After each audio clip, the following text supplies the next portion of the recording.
Okay, it's always weird looking at the teacher on YouTube when no one's there. Here we go. Arriving.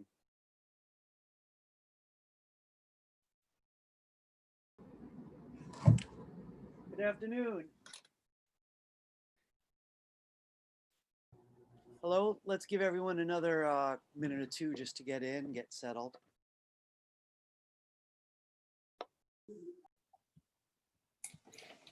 All right. Hello, everybody.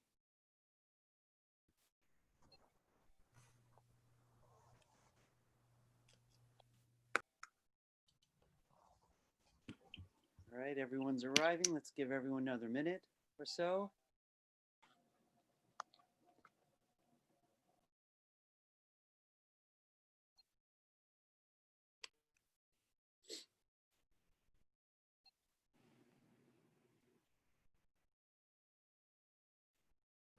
Let's see. 2022. All right, we're short just a couple of people. I think we're going to move forward all the same. How is everybody? These are strange days, so I never know. You know, in the past, you'd say, "Hi, how you doing?" And people would say, fine." Now it's like a silly answer. Fine, fine. I don't know. See a lot of smiles, so I could guess who you voted for. I'm not getting political today. Today we're getting artistic, not political. But that's all. That's my whole political statement. Whew, whew. All right. Any case. So again, good afternoon. So I think I want to jump right to the handout. You know, that's the best way for us to just get a little peek at where we're headed today, grounding things. So I'm going to share my screen and get right over to that handout. Okay. You know, I just want to remind everybody, you know, and I know I do this every class, so a few things are very repetitive. But about tutoring, you know, I would, if anyone in here feels like there's just not enough time in the class to master these skills, you'd like a little more help, specifically with the software, you know, dead on Adobe Illustrator, please check out this link, you know, and see if you could avail yourself. I know I have 1 or 2 students who are making use of it, and I think that's great. So, and I think most of you who need the YouTube list have already gotten to know it, so I don't want to say much about that. I do want to mention yet again that I do accept revisions once you've given me work on time. If the work wasn't delivered on time, then you'd have to discuss with me the option to make a revision. Just be sure that you name it properly if you give it to me, right? And there is a revisions folder inside of the Google Drive. So you'd go right to the Google Drive and open up the revisions folder, which looks like this. Let's see. Toward the top, it's purple, says revisions on it. This is where anyone who's giving me a V2 version, second version, should put it. I want to back up though and just say something. You know, I actually looked over every recent homework only this morning. So I imagine just about everybody was waiting for grades on the project too. And now all those grades are in. So if you should by all means check your grade some point later today. Go to Blackboard, check your grade. If you have any question about the grade, send me an email, you know, to the usual address, which is always at the top of my handouts, and ask me about it. You know, just be very clear. So I just want to say a quick thing about contacting me by email. It'd be great if you could mention that you're in my Monday class or the section number if you prefer. I have a real lot of students, so people just say hi and leave their name out or class or whatever. It's a real headache for me. So if you do have to contact me, please mention the day of the week. It's the only day on Mondays I only teach for you is fine. But the Professor, section, yes. so regarding email, I know you have a lot of students and I think thousands of emails. Actually, 78,000 emails. That is quite a lot. I sent you an email in the beginning of the week and I didn't hear back, but is there another way that you would prefer to be contacted? Or if No, we haven't heard back in a while, should we email again? yeah, you know, Juliana, that last plan is a good strategy, and I apologize that it should ever be necessary. But if you were hoping to hear from me, a few days have passed and you haven't, it is a good idea to send me an email again. I'm Okay. trying, and in fact is, I actually did look through all my email this morning. So if you haven't heard from me, it means it got extra buried, or I got extra buried under an email landslide and just flat Okay. out missed it because I actually did review them all today. So if you didn't get a All right. I will response, send you another email. Thank you. thank you. Also, guys, listen, I'm not looking for sympathy. It's the teacher's job to get back to you. You know, it just practically speaking, there really is an avalanche of them on a nonstop basis. So, yes, if you've needed to hear from me and haven't, please write me again. I would like to say though that very few of you hear from me in directly, unless two situations. One, I get a lot of really excellent work. And frankly, I'd like to write back everyone who produces something exemplary. It's just there's so much talent here, it would just take too long to do that. And that kind of stinks. So if you actually did hear from me in an email just to praise you, that must have been you are exceedingly beyond excellent because there's so much high quality work. It's unfortunately the other side is more likely to hear from me. If I get something from you that's not up to par, I try never to wag my finger at anybody, but you do need to know. You know, so if you're ever just falling beneath the bar, you need to know that you're there. So you could take whatever action is necessary in the arts, which are infamously competitive. You know, competitive in a friendly way, but that's what grades are for. You know, the truth of it is, I don't really care much for grades. Give me 1 second. I want to let somebody in. Just arrived. Give me 1 minute. There we go.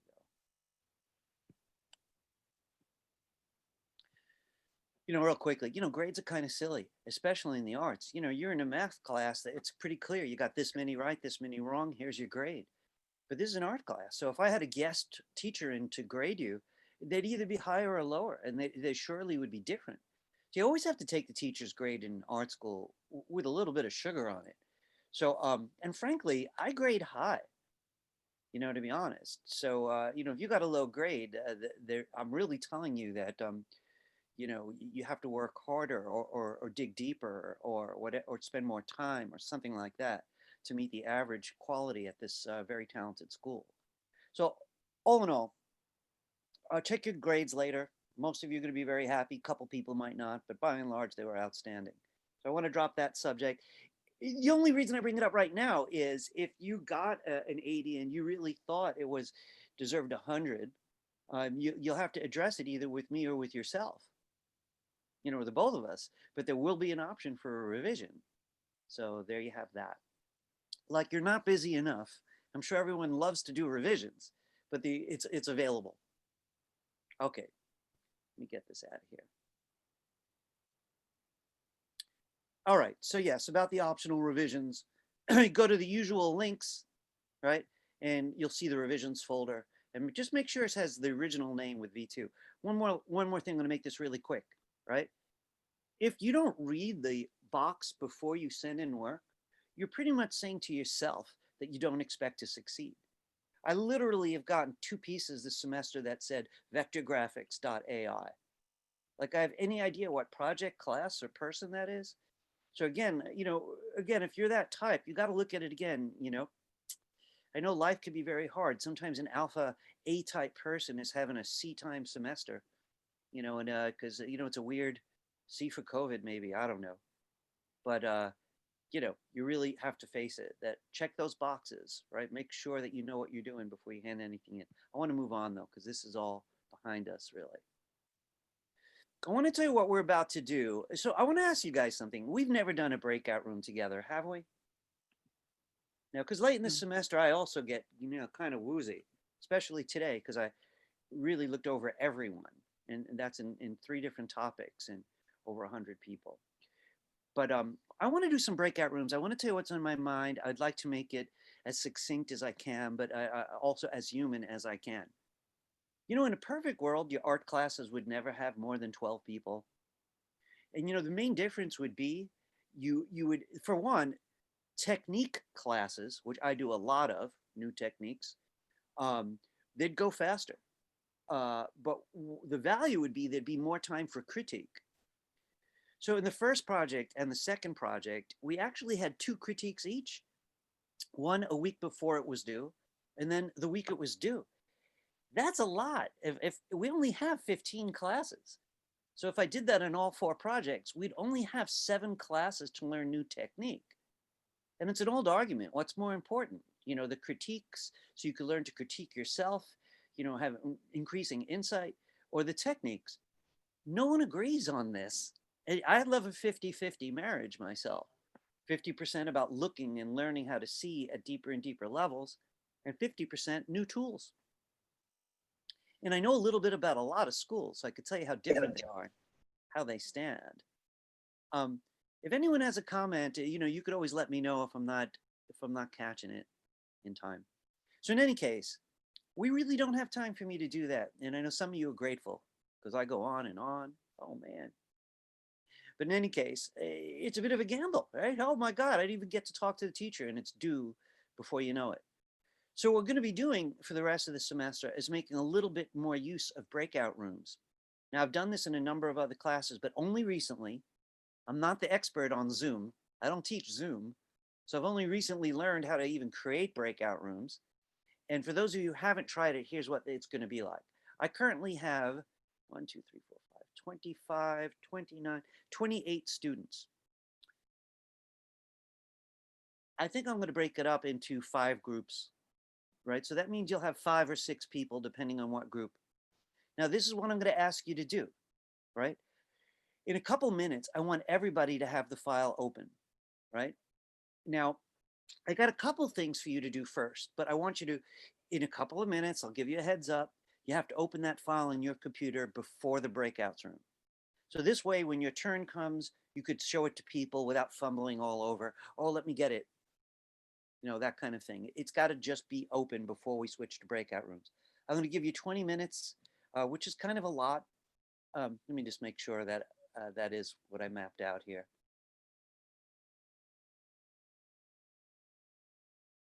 I got 25 on the schedule, but I think I'm going to reduce it to 20. My experience has been people need a little less time than I thought.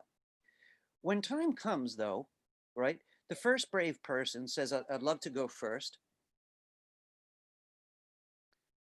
right? And they've only got 3-4 minutes for you to discuss their project. 3-4 minutes, that's it. So basically someone goes, it's really up to everyone else to talk, right? So please be brave, be helpful, right? If you love it, you tell them. If you don't love it, try to point out what has value there so they could do more of that. And if you have any suggestion about, you know, something clear to you that could help it, you please tell them. You have 3-4 minutes to give them some kind of feedback. Yes, Juliana. Will you be giving feedback as well, Professor? You know, I don't expect to today. You know, I really don't, just because there's too many techniques you guys need for this project for us to get to. Okay. So yeah, I mean, the good news is when the final critique comes, it's going to be mostly me talking, and there will be that open door for revisions. So when that finally comes, if I haven't gotten to talk to you before then, you'll hear what I have to say. A lot of you have already done revisions for earlier projects, and in every case did them better. So that option will be available. All right. I've got to tell you one thing I'd like for you to do now, and about half the class did it on their own. I don't think it was on the last handout, but people, maybe it was on the last handout and I don't remember. I would like you to put your draft in the Dropbox. And if you haven't yet, you could do it now while I'm talking. Why is that? During the break, I'm going to peek at them on my own. So that if anyone really needs to hear from me, I can make a note of it and find a way to reach out. Or if anyone did something that will help everyone else learn from, I may show you right after the breakout rooms. Now, 5 or 6 of you gave me work that was just huge. You might have had trouble getting it into the Dropbox. If you should happen to know that you're one of them, could you make a JPEG for me and drop it in also with the same name? If you don't know that your work is causing that trouble, of course, there's nothing you can do about it. Then let it ride. I will download the ones that I have to. Just the huge ones won't preview in Google Drive. So I have to download them. If you already know that that's an issue with you, please make me a JPEG. I want to show you guys something very quickly just about that. I don't collect JPEGs typically because I can't open layers. I can't see how you made it, which I do on most of them, right? I can't help, right? The JPEG is just a snapshot of what you're doing, but I could get a rough idea. So I want to show you something very quickly about JPEGs in Illustrator. I'm opening a random project here. This is not for you from your class. But if I wanted to make a JPEG for somebody, the fastest way in Illustrator is it's very simple. File menu, export, and export as. It gives you a bunch of good choices. File menu, export as. And at the bottom here, it gives you a choice of formats. I'm asking for a JPEG, but a PNG is also good. They're very similar, right? So I'm going to stick with JPEG since I mentioned it, right? And just choose where you're going to save it. Now, at any point now or after you save it, please change its name to the correct name. You just okay your way through all of this stuff. So it's simple. File menu, export if you need to, right? Choose JPEG. PNG is acceptable. If you should happen to know that your file is fussy and you want to get me a copy. The drafts are not graded, okay? Let me get back to my handout though. All right. I'm running a little bit behind, so I think I do want to move forward with it. I just want to say a couple last things since a couple people just arrived. If you do hear from me from an email, take it very seriously, right? Like as I've already expressed, I don't have loads of time. So if I reached out to you, it means I really had to, right? You have to respond. If I actually told somebody that they're not reaching the bar that's necessary, they have to take that very seriously and find out what you could do about it by discussing it with me, finding a tutor, whatever it takes. You know, I'm on everyone's side no matter what happens. But you know what happens when people get tired and things don't go well? They start to hide. You know, it's natural. You know, they go take a nap or something. You know, try to avoid that if you can. You know, reach out. There's still enough time in most cases for us to turn things around where necessary, right? There's not a lot of that going on here. Okay, so here's the deal. I'd like for everybody to open up that Illustrator file. That would be the best when you're actually doing the breakout rooms, right? I'm going to mention one quick thing. So when you take turns, 3 or 4 minutes, please keep your eye on the clock so everyone has a turn. Don't be shy. Everyone in here know what it's like to have a great week, and they also know what it's like to have a truly lame week. So if you're way behind the curve, show what you've got, and just, you know, tell them briefly what happened.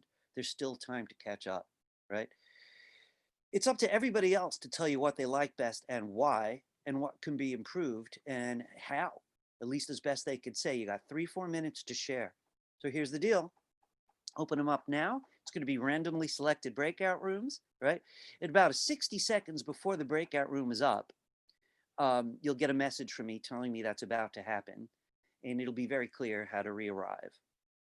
Does anybody have any last question for me before I get that started? All right, so please open your files now if you haven't already, just so that your colleagues don't have to wait for you. All right, give me 1 second to set this up.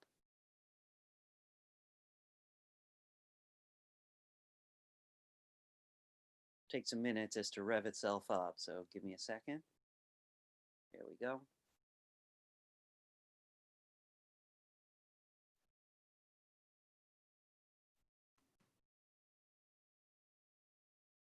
One more minute.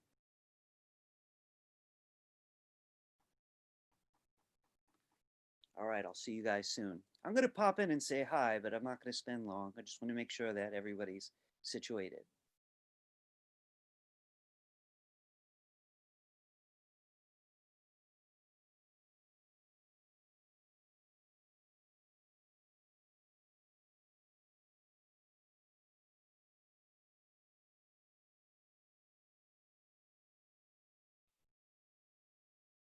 All right, YouTube, I'm going to stop recording for a little bit until they get back. Hibby. Pointed it out. Thank you, Hibby. Thank you. I get so involved with teaching, I forget. Oh, I didn't push another button. There's so many buttons. So just getting back to it, it is labor intensive. I really have to be frank with you. You know, I remember every day of art school, and this would not have been my favorite project. I remember myself as a student. I would have been rather nervous about it. I was more about self-expression and other elements of making art. But the truth of it is, I had to take realist classes, had to do realist assignments, and it taught me a level of skill I would not have had otherwise. Your future should not be made on stuff you were, shouldn't be, your future shouldn't be designed by what you were afraid of, you know, really. So this is really about acquiring options. And then later on, you're going to choose what to do with those options. So I want to just say something really quickly. I'm just going to borrow a couple because they were very large and I had to download them anyway. So I want to give you a peek at something. I'm going to make this very fast because we have new stuff we have to cover. So I'm screen sharing. I'm just coming over to Illustrator here. In June Kim's, you know, look how beautiful this is. And, you know, really, it's just terrific. And if you look at, say, the first one, it's not the drawing that's making it that beautiful. It's the gradients. You know, I mean, really, some of these, the shapes are incredibly simple because that's the way these devices look. But she got very serious about looking at that photo and getting every gleam and every change of color that she could find. So it just looks beautiful. This one here also, this artist chose to go, one of the recommended routes was to hit 2 images really, really hard. I know some of you did all the drawing first and you're going to do the color this week. That's also a very good strategy. But this person pretty much, you know, finished 2 beautiful projects, Alexandra. It's really kind of rocking.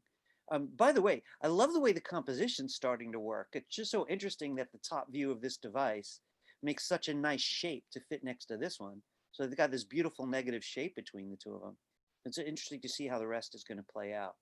So I was just borrowing these artists' work just because I had to download them anyway. It gave me a chance to say a couple things. You know, I'm very anxious to share some new material with you. But there's something on my mind and I don't really have a magic solution. You know, I went to the School of Visual Arts. It's a very parallel school to this one. I'm talking years ago, but it was incredibly competitive. I took a number of classes where the teacher could only talk about a few projects. And what we did was we competed endlessly to be the student who got talked about. I had a class with 200 students. The teacher's positively famous now because he was so inspiring. But almost you got to be shown very rarely. The class was taught in a theater. You know, we had to compete for that. So in this particular class, I do wish I had one session just for people who are finding it hardest, you know, once a week, where I could meet just with the people who find it hardest. But that isn't really going to happen. And it didn't happen in that class either. I'm sorry, I just want to see if I got an emergency message.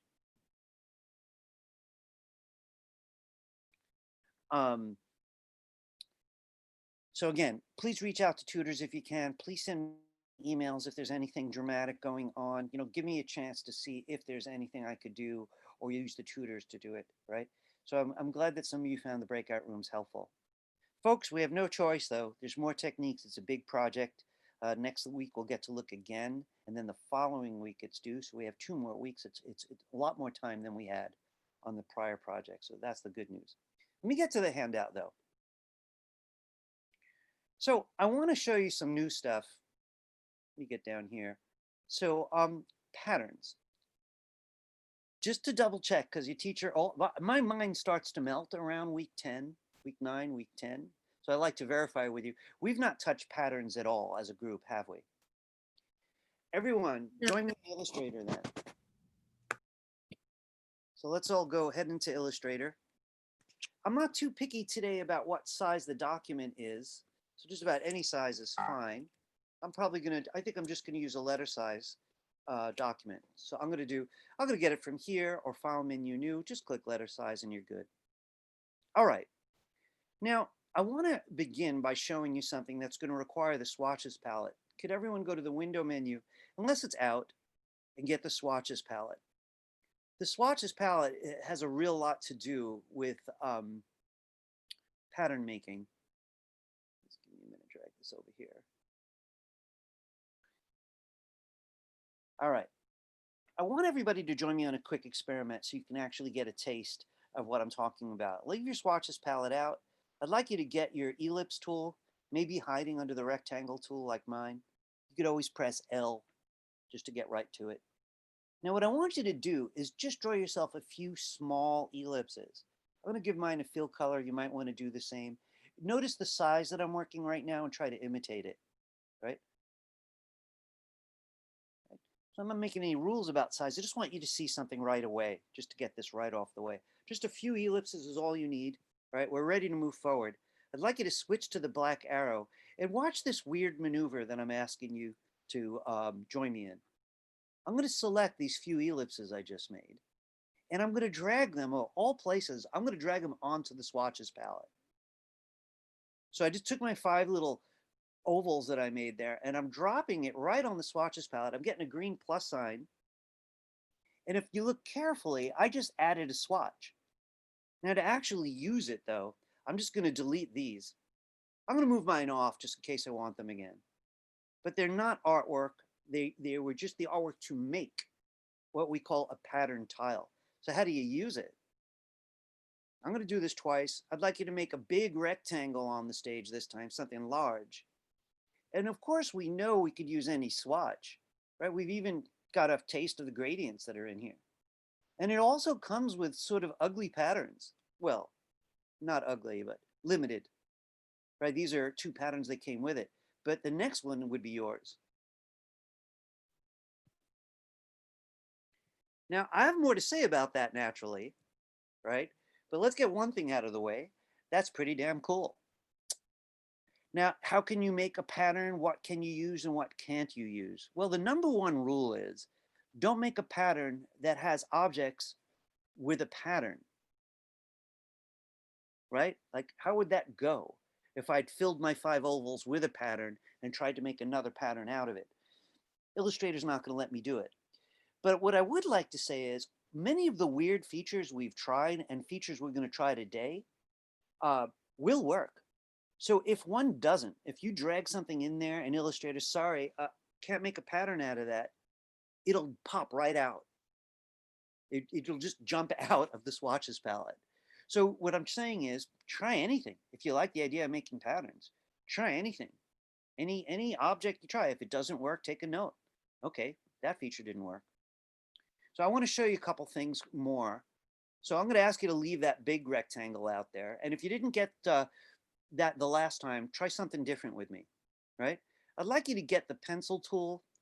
So my pencil tool is always hiding underneath this thing called the shaper, but it also just uses the letter N. So if you're having a hard time finding it, just press N and it should get you to the pencil tool. I'm going to make a few lines with the pencil tool and make a wavy looking pattern. I'd like them to be very smooth. So I would typically do this with the pen tool, but I don't want to get involved with that right now. So instead, I'm going to double click the pencil tool on the toolbar before I use it. So here it is on the toolbar, and I'm going to double click it to open up its options. And I've mentioned this a few times. I just want to mention it again. If you want your pencil tool to have super smooth lines, a little bit more like the pen tool, right? Don't leave it on the left. That's no assistance, no smoothing.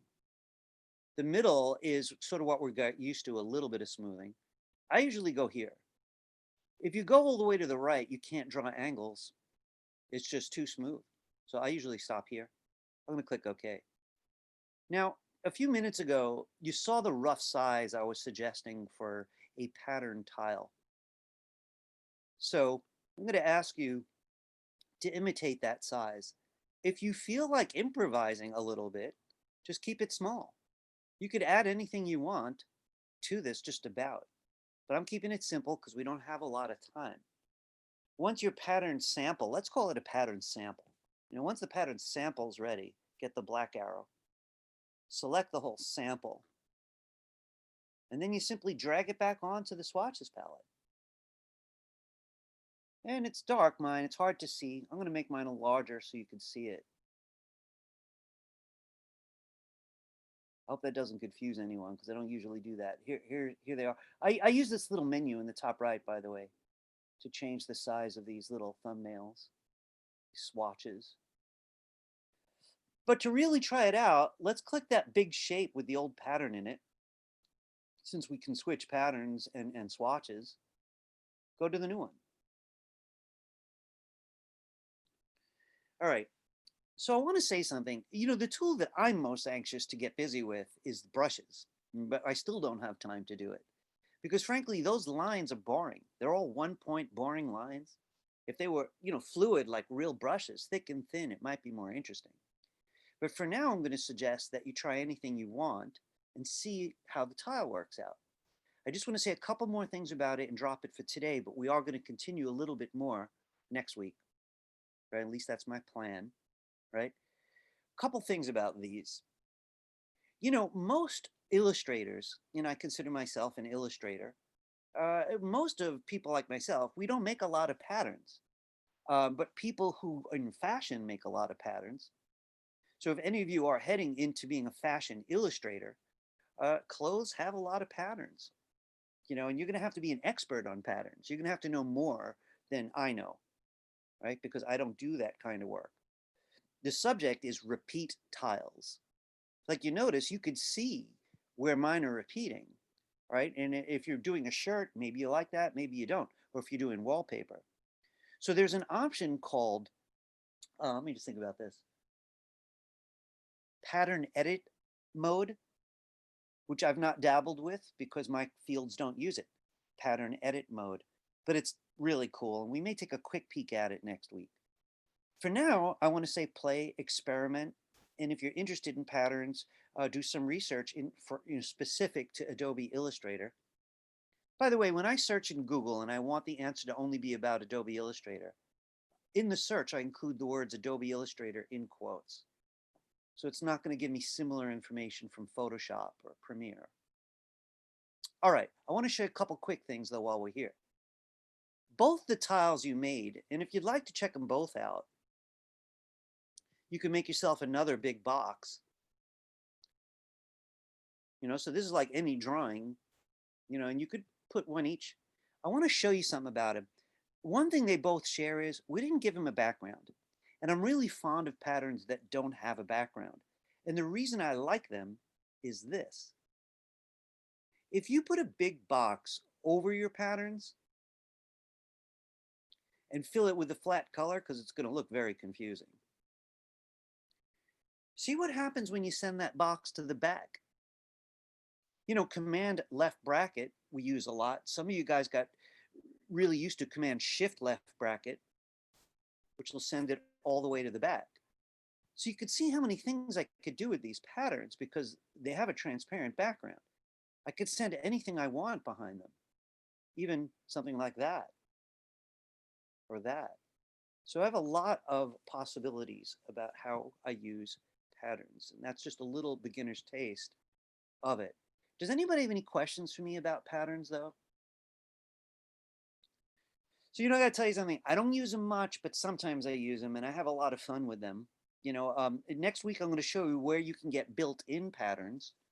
I'll be blunt. I'm not a big fan of clip art, which is sort of a version of clip art, but you might like it more than me. All right, now, just a little bit about patterns. I want to get back to my own handout because I have things that I'm more excited about that I want to share with you. I want to talk to you about transparency and blending modes. And I think I'd like to do a couple little things to get ready for that. If you've got a big mess like mine, I'm going to use some of that mess, but I think I need it to be smaller. So if you've got a big mess, why don't you do Command A and use the black arrow to scale it all down, just so you have a little bit of room to work.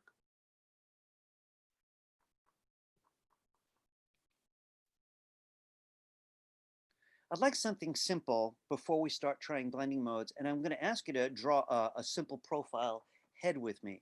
I want just a contour, right? No eyes or beards or whatever, right? So I'm going to switch back to the pencil tool, and I'm going to ask you to draw a head. Remember, you could stop anytime you want. The pencil tool lets you edit lines while it's selected, so that's cool, right? So it really gives you a lot of opportunity to draw and not get flustered if your drawing's coming out bad, right? Because you could always come back and start to perfect it. Now, one thing that I definitely need is this object to be closed. So once you've got a reasonable profile to use, Doesn't have to be a masterpiece.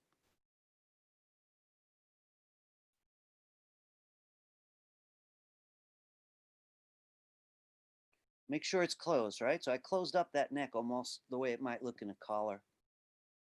I'd like you to fill it with a flat color.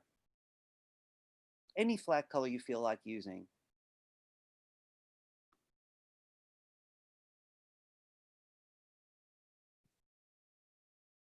All right.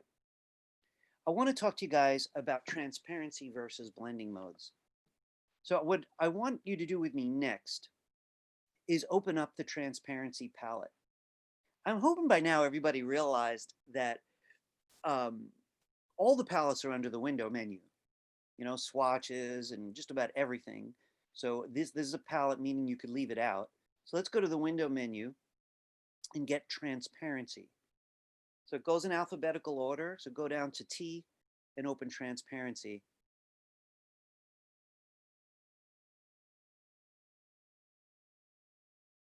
I want to say a few things about transparency that are simple to get us started. One is basically this.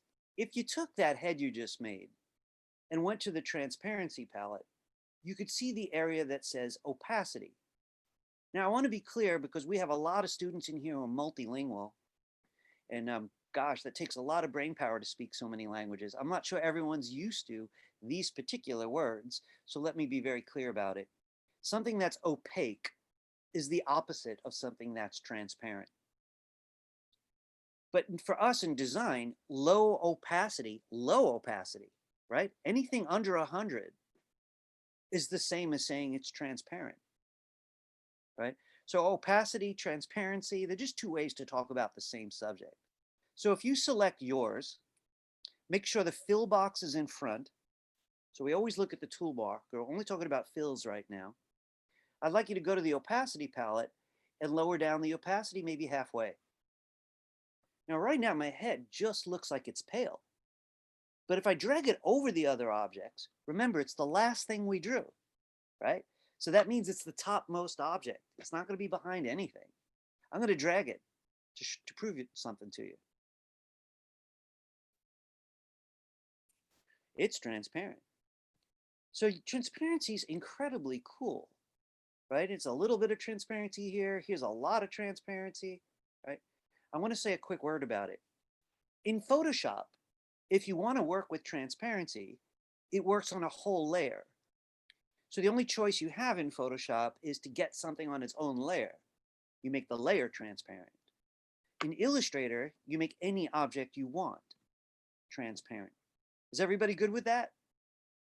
All right, we're going to go much deeper, but I want to show you one thing that's on my mind. I want to compare the transparency palette to the really big properties palette on the right. I want to say something about this. So this bigger palette on the right, properties palette, just keeps getting better. And what it does is it recognizes the possible properties of any object you select. So for that reason, sometimes I don't need as many of these other palettes. For example, transparency is here also. They just call it opacity here. I set this one to 46. So my green head here is 46% opaque. And if I look in the properties palette, it's there also. So I could literally change it over here. And they both change. I want to point that out because as a teacher, there's sometimes 3 different ways to do one thing and I have to pick. I think down the road, some of you guys are going to just fall so in love with the properties palette, you're going to be an expert on what doesn't need to be opened. You know, gradients also had half their features on that palette, but not all of them. So I want to try something else with you. Make sure you still have the transparency palette out, as well as the properties palette where you could see it. And make sure your head is still selected. Could you turn it back up to 100? I want to start a subject that I happen to love, right? It's called blending modes. And if you learn this in a Photoshop class, the teacher will say, let's learn layer blending modes. Because again, in Photoshop, to use this feature, it's a whole layer at a time. In Illustrator, it's any object you want. So I want you to try one with me right now. You've got your head, it's set back to 100% opacity, but to the left is this little menu that says normal on it. I want you to click on that. Now you'll notice this menu that shows up when you click on the word normal, it's broken into little sections. The next section has 3 blending modes: darken, multiply, and color burn, because all 3 of them make things darker.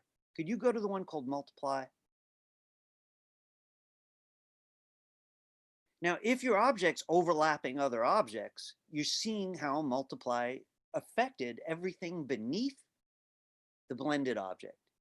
So the head's got a blending mode on it right now, and everything underneath it looks different. So I want to say a couple words about it. It takes a long time to get comfortable with blending modes. And some of you are not going to like these at all. And here's the good news. You don't have to use them. But when you do learn them, you'll find all kinds of cool things you can do. This is probably the most popular blending mode. It's often used to make shadows because it just does a great job at darkening. A green object over an orange object would produce a shadow of this color, which is pretty interesting. But with that same object selected, the head, I want you to leave multiply. We started at normal at 100%. I'm staying at 100%, but I want to switch. These 3 are darkening blending modes, multiply being the most famous. The next 3 all make things lighter. Screen is the most famous. So it's interesting comparing them. Blending modes are hard to grasp. They really do take a feel, so you're going to have to play with them a lot. But screen is kind of the opposite of multiply. It makes things lighter. It ignores black, right? It prefers white. By the way, multiply ignored white. If you look at mine, this one took all the blacks and actually made them white. This is often used to make things light enough to put text on top. So it's a common feature in graphic design as well as illustration. Let's try a couple more. With the same shape selected, still at 100%, I want to show you the next section. So these are little dividers. So this section also has 3. These 3 are kind of equally popular, and they're much harder to describe. They're not about lightening specifically or darkening, but they are about blending colors. Let's try all 3. Here's overlay. It's really kind of hard to tell what's going on.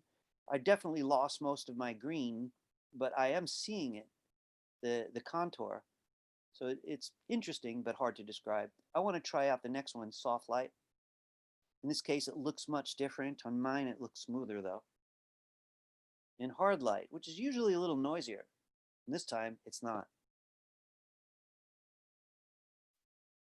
So I'm trying to make this simpler, but I have to tell you, there's no way you're going to learn all of these in a short time. And frankly, you may never. I have 5, 6 of these I'm friends with. I use them a lot. I've gotten the most mileage at them. It took 20 years to get comfortable with those 6. But I want to add something, even though this might make it a little bit more complex. What if one of the modes doesn't work at all? Well, there's 2 things I want to say. One is, it's possible that the colors involved don't like that blending mode. They don't have enough of a difference to trigger the blending mode. So it all depends on what your objects look like beneath the blended object. But it's also possible that it might work at a lower opacity. So right now, I've got this item at hard light at 100% opacity, and it's working, but it's very subtle. I want to see if I lower it down if it gets any better. I'm not feeling it on mine, so I'm going to leave it. Let's try it a different one. If you're playing with opacity, you can give it a moment just to see how that mixes with blending modes. But let's go back, set it back to 100%, so it's not transparent. I want you to go back in here. The next 2 are impossible to describe. They're just weird. Here's difference. And the one beneath it is called exclusion. I don't think I've ever used them in a professional project. I want to mention the last set, and then I'm going to come back and give you some recommendations on what to focus on. The set at the bottom has 2 items in there that have sometimes helped me to tint everything to a specific color. Kind of the way sunglasses do. You know, your blue sunglasses are going to produce a different result than your red sunglasses, but they tint the whole world. So I'm going to see if these are going to behave. I got this green object here set to 100% on my transparency palette, but I'm going to click on the menu again, and I want to compare two of this last set, hue and color. I'm hoping one of them is going to give me a nice green tint. So there's hue, and no matter where I put this head, it's tinting everything beneath it green. I could still see the gradient back there, and I could still see my patterns. It's almost hard to tell that this head is on top. If it didn't work for you, color might. They use different math to make it happen, different algorithms. So I'm going to go down to color, and in mine, they look positively the same. I want to mention something to you because I know I'm going to come back to this subject. For me, in my work, patterns and blending modes are things I often use together. And I want to tell you why. Let's say you're taking a photography class. Let's just take a pause for a minute. Imagine you're in a photography class and the teacher wants to teach depth of field. Has anyone ever heard that phrase, depth of field? A few people, right? So I want to say, especially photography buffs know it, and this is what it basically means. The object that's most important is in focus. I'm selling phones now, right? So it's in focus. The model's usually in focus. But the further back you go, the more out of focus it is. And frankly, even if you take a picture of a friend in a big landscape, you could see it. You know, things behind them are more and more out of focus, more and more blurry, because the camera does that automatically. But a good photographer can control it. They might even make things blurry in the foreground.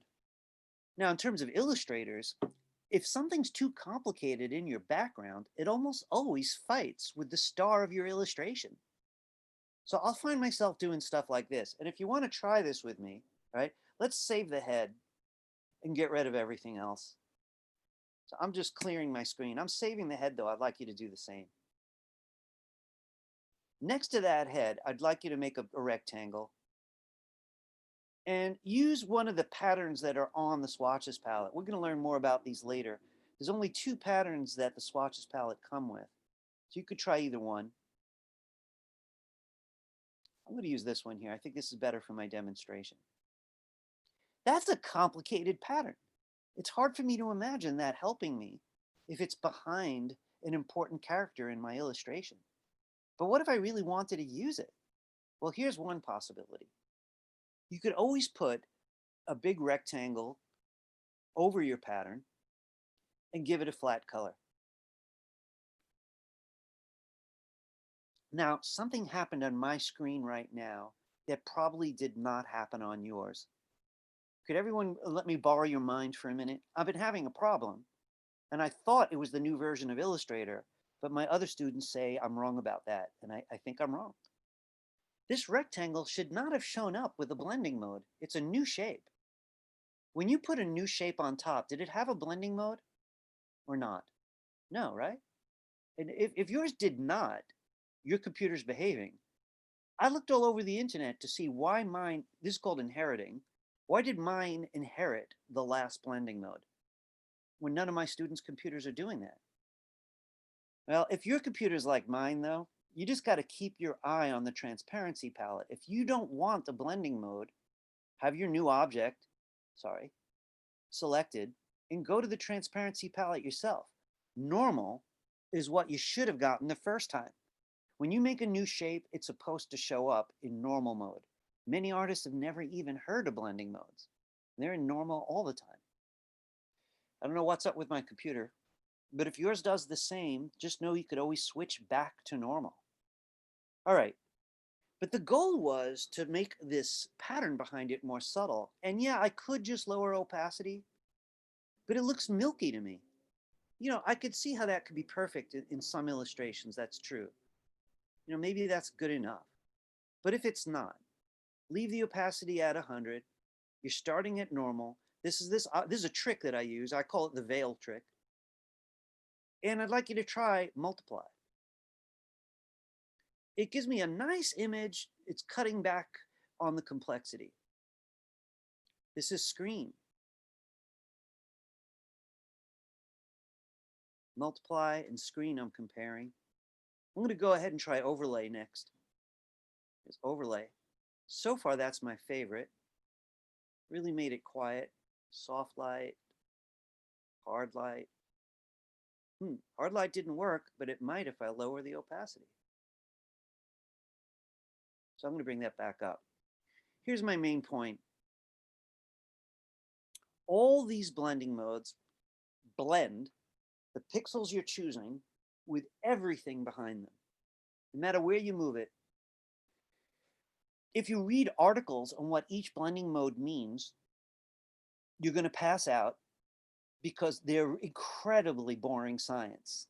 They are based on math. And they'll say things like, well, if the top pixel is warmer, but has a lighter value than the pixel beneath, which is cooler with a darker value, what you see looks like this. I don't know about you, but that doesn't mean anything to me. So get to know which areas generally do what. This is the darkening area where multiply lives. This is the lightening area where screen lives. I want to back off because this is a deep topic. I wanted to say a couple last words before we move on. I tend to put a copy of my object on top with the blending mode rather than make the whole object blended. This way I have one object I could control easily. This particular red object I have is using hue right now, and this is the way it would look like with different hues. So hue, like it sounds, it's trying to shift its chroma, not its lightness or shadow. But what would happen if that top box had a gradient in it? I'm not falling in love with any of these. I'm going to go back to flat colors. There's so many possibilities of how these things might mix. Very convincing shading. I can make a column out of this oval this way. This way I could keep the pattern and a gradient, but one of them would have to blend with the other. So I could have both a pattern and a gradient. So I'm talking about stacking objects. I'm going to ask everyone when you're ready to deselect what you have, set the transparency palette back to normal, back to 100. And folks, it's such an odd subject, isn't it? Really, I've never really seen a tutorial that I liked. I've been teaching it for years, and it always leaves me with an itch to scratch. Does anybody have any questions for me that you could find words for? Yes, I have a quick question about the pattern. Okay. So if you're looking at the pattern box and say you wanted, like you have your square, but you want the pattern like rotated at an angle within the box, can you do that? You know, I'm pretty sure you can. I have not done it. So let me take a look at something that I want to explore, something that I probably should have mentioned anyway. The black arrow I will often use to rotate things, right? So here, just to make Juliana's question more vivid, look how strangely it rotates. You notice how the pattern didn't rotate? You know, just the outside did, the pattern's still totally upright. That could be really problematic. I want to double click the black arrow and see if it gives me an option that will help me work with that. So I'm going to double click the black arrow and it opens up this, and it says here, transform objects, transform patterns. Now that's probably going to be for scaling. So I'm going to leave it off for a minute. I just want to make a point. I rotated it, but I want to point out something else. Here I am, I'm making it bigger, right? I'm scaling it. And the object got bigger, but the pattern didn't. I'm going to make mine a little smaller and do it differently. I'm going to double click the black arrow like I did a moment ago, but this time I'm going to check this. Transform patterns. And I want to check out if scaling is different and if rotation is different. So I'm making it bigger, and sure enough, the pattern's getting bigger. I'm going to try to rotate it now. And it rotated. By the way, I'm not bluffing you. I honestly didn't know if the rotation was going to work. I should make believe though, right? Of course I knew that. So anyone who missed it, let me just put it this way. If you don't like this stuff, don't worry about it. There are many great illustrators that are not using patterns. But if you're turned on by patterns, you like the idea, just notice this one little addition we just made. If you double click the black arrow, it'll give you a controller to tell you how to treat the patterns. With it off, the patterns will not get bigger and they will not rotate. The object will, but weirdly, the pattern will stay still. If you want them to get bigger and smaller and to rotate, turn on transform patterns. Just remember, you had to double click the black arrow to even find this choice. Then you okayed it and it remembered. You were able to do that. Does that help? I just have one more quick question about Yeah, this. please, your questions are good ones. So if you double click on the black arrow again, where it says transform objects, transform patterns, if you deselect transform objects, will it only move the pattern? I've never even thought that before. So I have to find out. So transform objects is off. No, it looks like the whole object is getting bigger. I'm not totally sure what that feature does, but now that you've asked me, I'm going to look into it. Okay. I'm very curious. Thank you. You're welcome. You know, it did seem to distort the pattern though. So that, concerns me a little bit, but I'm going to look more into it. I don't want to experiment on your time, really. All right. So we're mixing patterns and blending modes. They're two different things, right? One might like one and not like the other. I do want to remind everybody, and I'm sorry to keep repeating this, there's infinite stylistic choices for folks like us. There are many great illustrators that I could name that don't use either of these features, and there are others that use them a lot. So my class is all about trying everything and then finding out for yourself what has value. All right. I want to just check my handout. I want to keep an eye on when a good time is for a break. We've got a little bit time left, so I do want to go a little bit further. And I want to talk a little bit more about freeform gradients. Freeform gradients is definitely the star lately, to my mind. And I know a couple of you have had a little prior Illustrator experience or more, and some of you may know gradient mesh. So I just want to say a quick word about that. If you should happen to know how to use gradient mesh, continue to use it, but give freeform gradient a chance because it's frankly much easier and more intuitive. Notice how I'm not saying better. It's just easier and more intuitive. It's not better. It's not worse. Adobe made the choice to keep them both. But I have to admit, I'm not intending on teaching both. Gradient mesh is considerably more complicated. So I want to back up for a minute and say just a couple things about freeform gradient. I want to revisit it with you, right?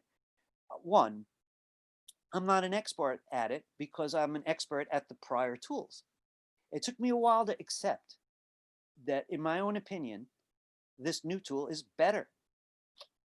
So I'm going to have to catch up. It's about a year old. I don't want to say it's brand new, but it's kind of new considering these other tools have been there for 10 years and 20 years. So I want to go over it. If I fall over this tool, please forgive me. I've really only had, I haven't had that much experience because it's a young tool. But I want to go over a couple things with you right now. So could everybody go back to Illustrator with me? Now, right now, I'd like you to keep that head available, but you could delete anything else that's in the way.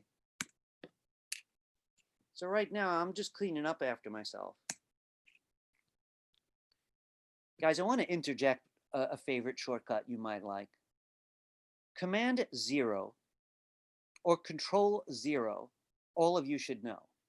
Because in almost every Adobe program, that means show me the whole page. So I use it in Photoshop, I use it in Illustrator. It doesn't work in every program, but it works in many. This is what it looks like on the menu. I really hate zooming around from the menu. It's like the worst choice. I don't even know where to look over here.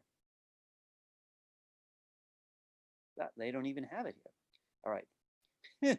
So I would say either open up the navigator, but definitely when you quickly want to see the page, Command 0 or Control 0.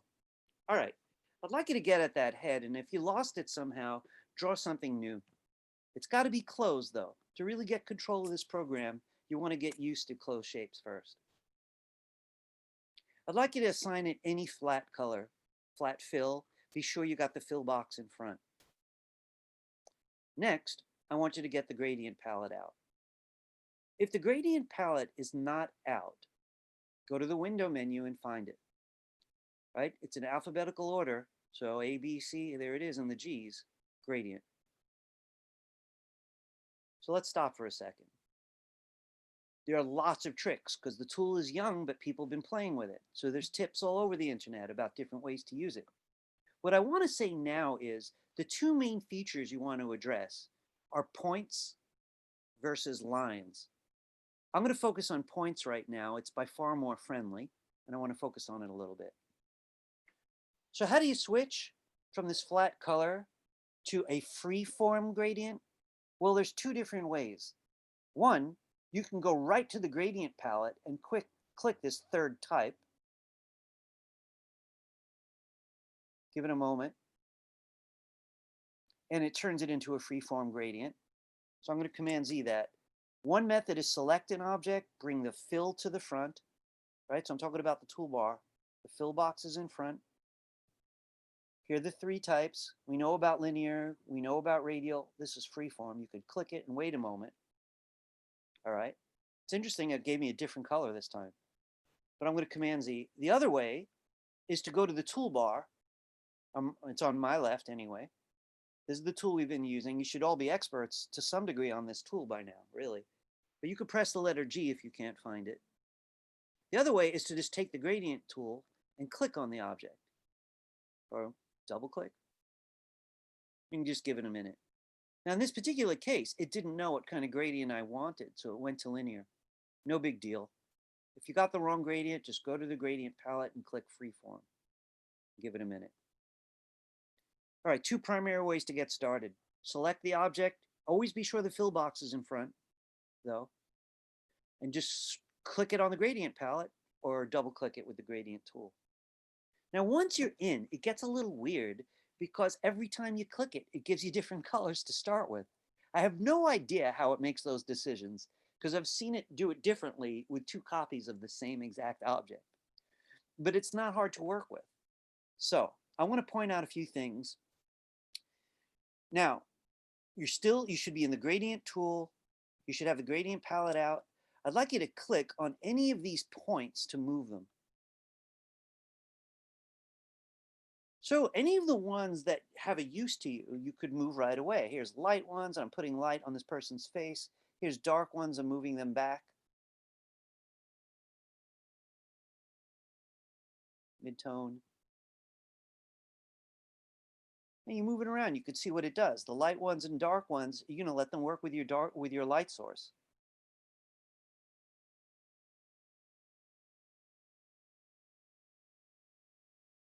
All right. Gives you a random number of color points to start with. Now, when you want to change the color, I want to point out two things. Guys, can I ask you something just because I'm suddenly, we have tried this before, have we not? Or no? We have, Yeah. okay, good. I'm counting on that because my goal is to go a little deeper this time. There's two ways to assign a color to that color point, right?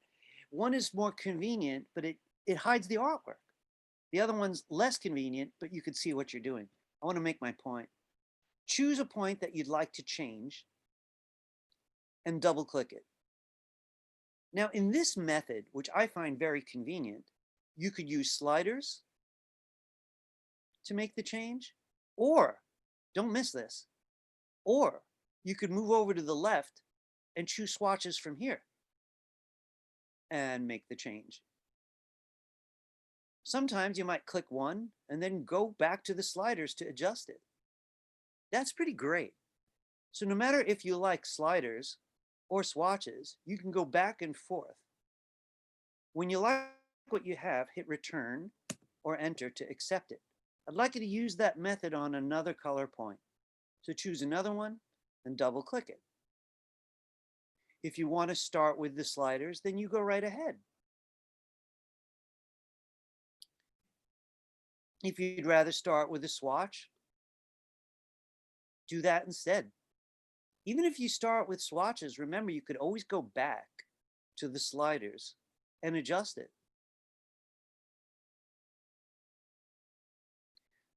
you know, just to throw it in, I often use this at the bottom of the sliders too, because I could see how these colors are made from here, and I find that very appealing.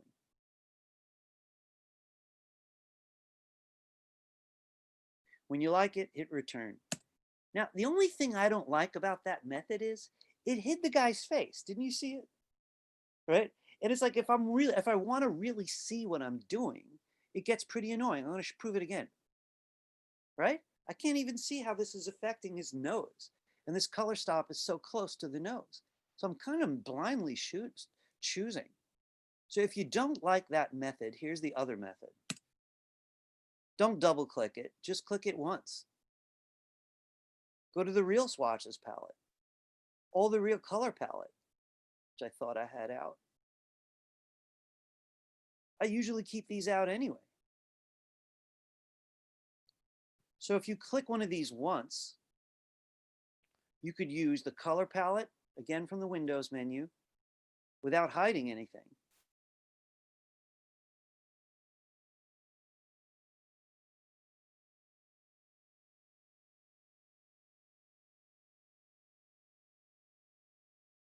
Or the Swatches palette if you prefer.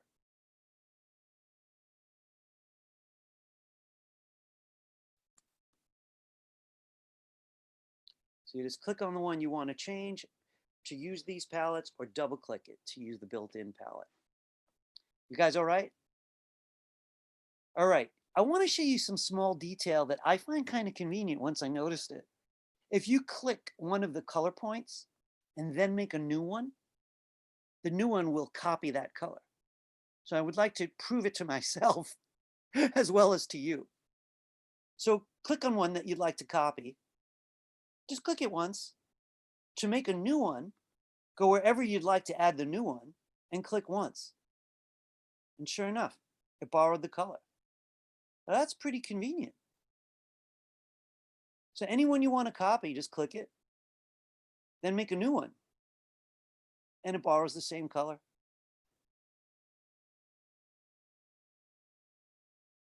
All right, there's two more things. If you're doing a lot of clicking, it's going to get crowded. And the more colors is going to usually make a bigger mess. So at some point, you might want to throw some stuff out. Simply click it and press delete on the keyboard. So if you have an extra one, click it and press delete on the keyboard. And the blend updates. I guess the last thing that's on my mind about this particular kind of freeform gradient, one that's based on points, is the next feature is called spread. I like it so much that I hope they build on it. I'd like to see these points be able to spread much more, but what they can do is still valuable. Pick any of your points. Notice it's got a black little handle near it. If you stay over it, you'll see it. So you got to click one first, and then you'll see that handle. You could drag it out to make more of that color. It'll spread further, or drag it in, and it'll have less influence, less of a spread. So he's got a big shadow on the back of his head, but I don't particularly like it. So I'm going to reduce the spread.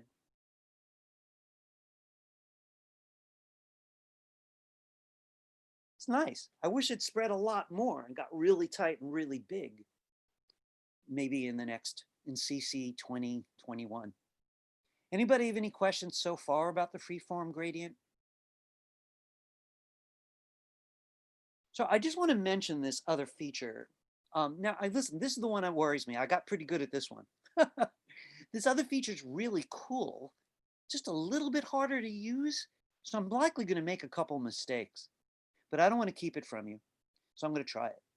So this is what I'd like you to do to join me. It'd be great if you could delete the points at the back of his head. So you click on them and delete them. And what I want to make here is a long shadow that's going to run along the whole back of his head and his neck. Now, I could do that with points, and I don't see any reason why I wouldn't. But they do have another method for freeform gradients that I want to try with you, right? So I'm going to do my best. This is new to me, fairly new. Okay, so I'd like you to start by clicking back here one more time. Then look at the gradient palette and it says points. I'd like you to switch on over to the right and choose lines. Now it deselected my point, so I'm a little nervous. I thought it was going to leave it selected. It's set to lines now. I want to go back and check that last point and see which one it is. Now it knows it's a line. And what does that even mean? Watch this. Click. All right, that's a line, but it gets much more interesting on the third click. It starts to curve. So what's beautiful about this is I keep clicking and it uses the original color and creates a curved line. I'm going to Command Z a couple times just to get back to where I was. So, hang on a minute here. You can Command Z a bunch of times. I made a point and I set it to lines. If it deselects it, you go back and select it again. You double check that it says lines. You go on and you know what? I'm going to change my color first because it is going to copy that color. So I want to get a better color. I warn you, there's a little bit harder. Hit return. It knows it's lines though. So the next one I do is going to have that color. The next one's going to have it. The next one's going to have it. When you're done with a freeform gradient line, hit escape to leave it. This way you won't continue it when you don't want to. So when you're done with it, you click the escape key. If you don't use the escape key, please have a look for it. On a Mac, it's in the top left corner of the keyboard. Not sure where it is on Windows. I want to mention though, you were using points before, which was pretty easy. We're using lines just now. It's a little harder. You could go back to any of the points on your line to change its color.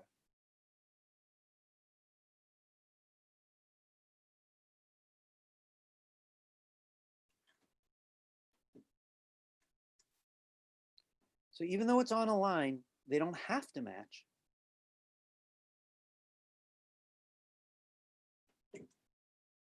And the possibilities are endless. While you guys are exploring it, I want to say a couple quick things. You know, for a lot of your Project 3 assignments, this is the magic tool. You know, 1 or 2, I like the drawings, but there was very little attention to making it round or reflective. And it's going to have a lot to do with studying that photo, looking hard, you know, and using the freeform gradient. Do you have to use linear? No, unless you want to, unless you see the need to, right? And you'll be able to juggle them. Does anybody have any questions for me on this? I'll do my best to answer it. So, you know, I wanted to say something to everybody quickly. You know, this program is user-friendly. It's why most schools will have 1 semester. And if you embrace it, by the end of the semester, you'll feel pretty fluid, and some of you already are. But there's more to learn. It's going to go on for years. It's not that it's a small program. It's a friendly, large program. So there's all kinds of stuff hidden around it. You know, give yourself time. This tool is a high one on my list of recommendations. Hang on a second. Looks like someone got locked out or bumped out. All right, remember, if you want to review this particular topic, right, we started talking about freeform gradients at about 4:30. So that means when the video is up on YouTube, right, you could always go 90 minutes in and watch this demonstration again, right? So again, freeform gradient fell at 90 minutes in, and we're doing it for 15, 20 minutes since. No questions about it currently?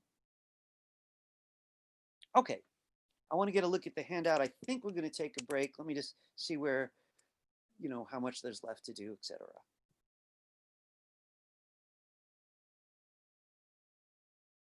I think we better take a break now.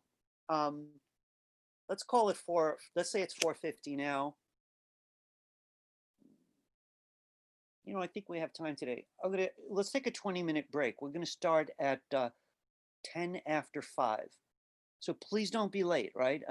we have a comfortable amount of stuff to do, but there's more really cool stuff that we've not touched on before that I know you're going to like, right? So 10 after 5, be sure to be back. All right? Or I'll see you 10 after 5. Don't be late. I'll see you then. I'm going to stick around just for a minute or two in case anyone has a, any kind of question for me. No? Okay. I'm going to take a break. Wait, Yeah. quick question. Sure. While you are here, could I ask you what I asked you in my email? Could you, yeah, remind me? Just Yeah. Hang on 1 second because it is a little visual. Just give me a second. Oh yeah, I'm going to stop my screen sharing in the meantime.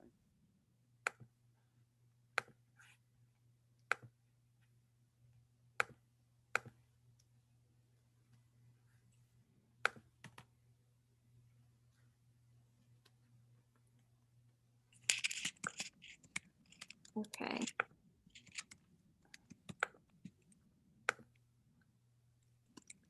All right, can you see my screen? It's coming up. Give me 1 second here. I was actually trying to respond to somebody. All right, it's okay. All right, I see your screen. Okay.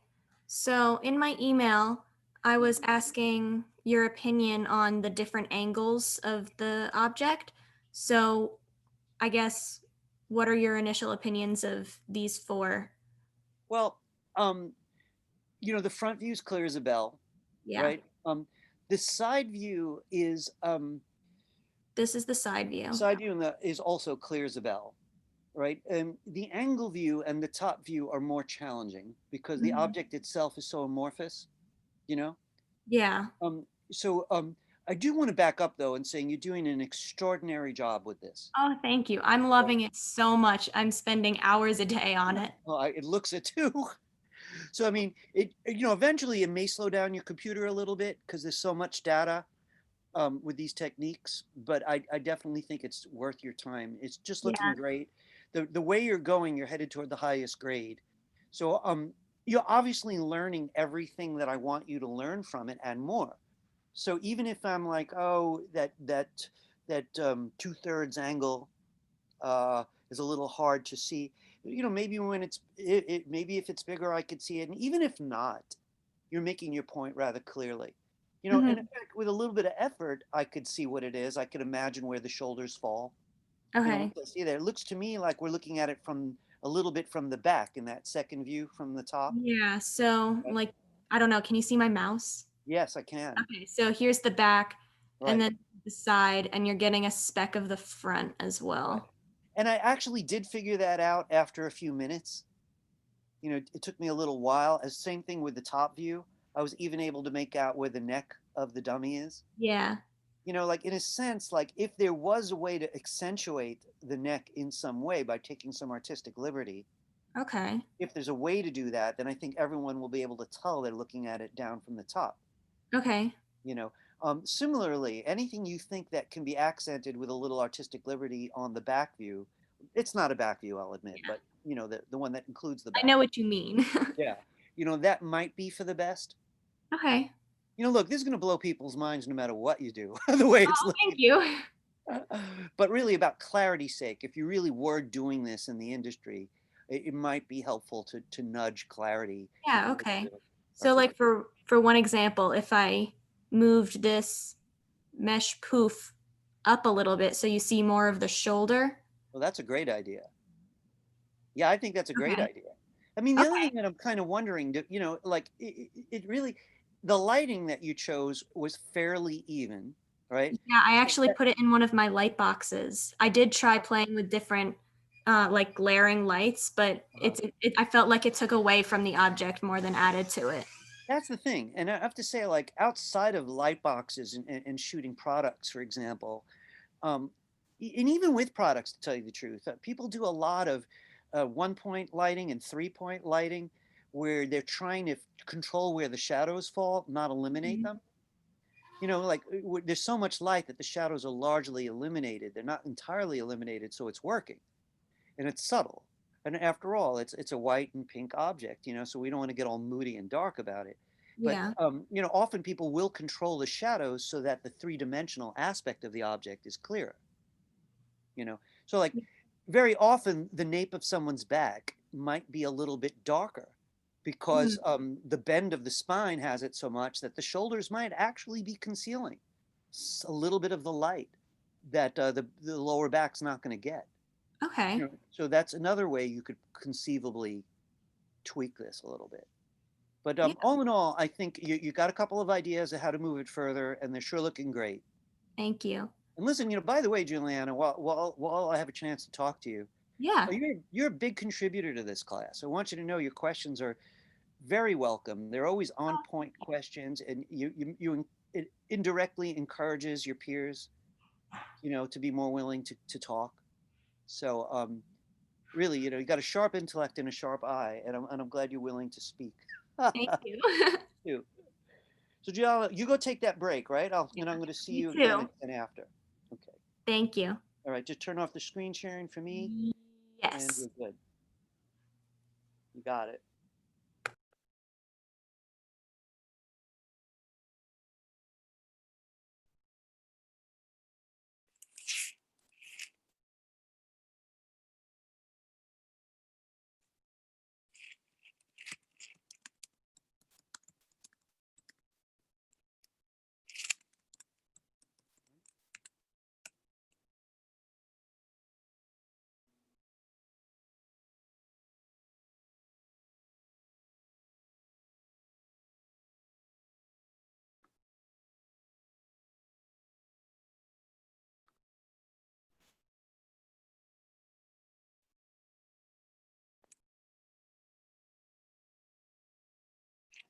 Hello, everybody.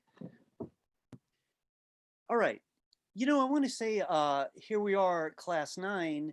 So 9 out of 15 classes, right? So that's just almost the two-third mark. And for that reason, the techniques that I'm sharing with you are a little stranger, a little less crystal clear about what they are. Tell someone what the black arrow is, it's pretty clear. This is what an anchor point is. Even the pencil, as challenging as it is. But once you start getting out there to all the different kinds of gradient and then blending modes and transparency, things are definitely getting fringy. And what I want to talk to you next is about texture. So allow me to talk about that subject a little bit. If I handed you a plastic sheet and next to it a sheet of sandpaper, we could feel the texture rather obviously and start talking about that. Plastic is so smooth and strange. One could argue it's so not textural, but that's what's textural about it. It's extreme smoothness. Sandpaper, you could almost imagine it when I say to you, imagine sandpaper on your face. Ugh. That's how textural it is. It's a visceral reaction. So how does a visual artist actually use some of that quality in Illustrator? So I want to say, of course, Photoshop is a go-to place for textures, but you're actually using photographic elements from photography. And Illustrator historically wasn't about texture. It was more the way we think about cutout and collage. Flat colors arranged in beautiful shapes to communicate what they need. But the even colors move forward to create more opportunity, like all these gradients we're doing. Well, what about texture? What do we have? What do we have to work with? All right. So I want to just point something out. I think a lot of Illustrator artists, vector artists, people working in programs like this one, have their own formulas about how they try to get texture out of the tools that are available. There's not one way to do it. In fact, one can go online and search free textures.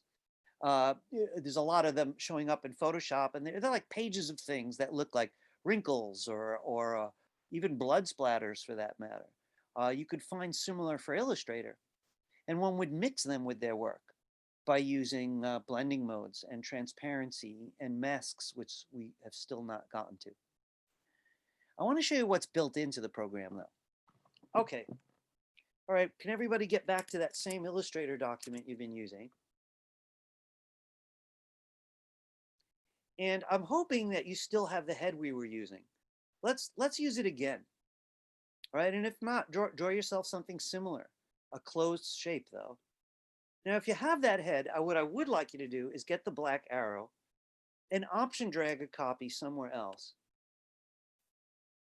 And there's two reasons I'm doing that. One, to have a backup, you know, if we get lost. Two, because they're fun to stack these different techniques. All right, this is what I'd like to try first. So you made yourself a backup. Let's go back to the one on stage and select it. Could everybody join me by going to the Effect menu? Now, once you go to the Effect menu, you'll see there's a top area called Illustrator Effects and strangely a lower area called Photoshop Effects. And the Illustrator effects are not particularly interesting for texture, but the Photoshop effects are, right? And I want to draw your attention to a few. Now, we could go right into artistic, because I do want to show you, for example, film grain, which is one of my favorites, and sponge, which is one of my favorites. But first, I want to make a point. There's a blur section, and brush strokes, and distort. Now, the two sections we're going to look at the hardest is the one called artistic and the one called texture. Artistic and texture. But I want to show you another way to make that choice. So you always select your object, make sure the fill box is in front. So if you didn't yet, please go back and check. We're not working on strokes. With that object selected and the fill box in front, you return to the Effect menu. But instead of going to these separate sections, I'm going to ask you to start here. And I'll explain that in a moment. Effect Gallery. Please click Effect Gallery. Now, once you're in the Effect Gallery, the first thing you want to do is get that drawing to a size that you're comfortable with. You could use Command minus to make it smaller, or Command plus to make it bigger, or Control minus and Control plus on Windows. In the lower left corner, there's a minus sign and a plus sign that you could use if you don't like shortcuts to change the size from here. All right. Now, I want you to look at this area that I'm pointing at here, this column. These are the same names that we just saw under the Effect menu. Now, if we had open artistic, it would have come here. If we had open texture, it would have come here. So my argument is you can go right to the Effect Gallery, so it's easier for you to get around. Now we're going to start with this one. You went to Effect Gallery and now you're opening artistic. If you got lost or you came late, this is all I'm saying. Select your object, make sure the fill box is in front. Then you go to the Effect menu and choose this. This is the new thing, Effect Gallery. I want you to open up this little folder here called Artistic. Now, the Artistic section has 15 options. I want you to go to the one called Film Grain. Now, when you've chosen that, these options show up on the right, including a menu that lets you switch around to the others. But let's stay in Film Grain. I want you to change the grain slider. So here's more grain, and there's so many things with a texture like this, especially if I blend it in any number of ways, you know, with other colors. Here I have it merging right with this Freeform Gradient, which is pretty cool. So once you've got a certain amount of grain, you could explore highlight, and you could see the highlight feature can be rather finicky. So if I'm going to use it, I'm definitely going to explore and try to find exactly what I'm after. There's the intensity slider as well that's worth exploring a bit. I want to say something while you're looking at that. I don't know every slider in every effect, right? I know the effects that I like best, right? And it's always going to behave differently. Is there a pattern in there? Is there a flat color in there? Is there a gradient in there? You know? All right. This is a big one. I think a lot of you are going to get use out of this in this particular project. I would like you to compare it, however, to sponge. So here's sponge, very similar to film grain. It's got a splotchier kind of grain texture, right? So here's sponge, and I'm going to try different brush sizes. It's interesting to me that at certain sizes, I have trouble on the edges. The edges don't look clean, so I'm going to try to avoid them. Is there a solution? There's probably a few, but none of them are clear. None of them are really satisfying. There's the different levels of definition. I seem to be having some trouble on his mouth. I'm going to let that be for the moment. And of course, there's smoothness. That helped a little. So with smoothness, I actually got rid of some of the stuff. So there's a very different look. Now, sponge, I just pointed out. Film grade, I pointed out. Don't feel like you can't use the others by all means. You could click on any that you want to explore because they all really have value. And some are easier to control, some less. All right, so I'm pointing out film grain and sponge. I want you to cancel out of here for a minute. We'll come back and choose something, but I want to make a point. When you cancel out, I want you to come back to the effect menu just to remind yourself of what you just did. Rather than going to artistic, which is the section, the folder that had film grain and sponge, we chose to go to the gallery that houses them all. Let's do that one more time. So either method is fine, but this time I want you to leave artistic, but fold it up if it's still open, and go down to texture. Texture has 6 options, and I want to focus on 2. When you're in texture, please choose the one called grain. Is it very different than film grain? I don't know. I don't see too much of a difference, but there is some. So once you're there, you could try different levels of intensity, try out the options that show up. I think the biggest difference between the two is one has color and one doesn't. That's interesting. Is that so? Oh, that's such an interesting observation. Boy, are you handy to have around. That's interesting. And I'm a big fan of both intuitively. I never actually sat there and analyzed it, but now I really have to think. Cool stuff, right? Really. All right, I want to show you just one more though, while we're here. And some people find this one their absolute favorite. We're in the texture section, but we're going all the way here to the Texturizer. What's interesting about the Texturizer is its little menu is really cool. It's got 4 basic texturizing options. I'm going to start out at brick. That's the one I use least. I surely wouldn't use it for bricks, but I might use it for other things made of concrete. So, scaling is going to affect the size of that brick-like pattern. It's pretty interesting, as well as relief, which should flatten the bricks or make them protrude more. Pretty interesting. Not my favorite, though. In this Texturizer section, try out one of the others. I like burlap, canvas, and sandstone, all 3 of them. I'm going to burlap right now. The only thing I don't like too much about burlap is it looks like a pattern, and it looks like one where you could see where it repeats. So that's not too satisfying, but it might be more satisfying at different, if you play with the options enough. But it does have that feeling of a thick cloth, almost like jute, like a potato sack. That's burlap. Here's canvas, which is very useful because there's so many things in the world that have that surface. And again, you just play with the sliders really to see what you want out of it. I'm very zoomed in right now. So in the actual illustration, this head's going to be small. I might want to consider that while scaling. And relief again, relief actually exaggerates lights and shadows to try to create more dimension. So the more relief, the more light and shadow, and it starts getting high contrast. Now this is cool. You can move the light around. Pretty interesting to work with your light source. Now, while you're exploring, I just want to point out, I chose 4 today to point out. This might be the end all, this one. I don't know. If I'm in a hurry, I come here. So I chose 2 from artistic, grain and sponge. And I chose 2 from texture. Hang on one second here. I just want to get the terms right. Film grain and sponge. And from texture, I chose plain old grain and the Texturizer. All right, I'd like for you to choose something now from any of those choices to keep, right? So if you don't like what you have now, find something you do like.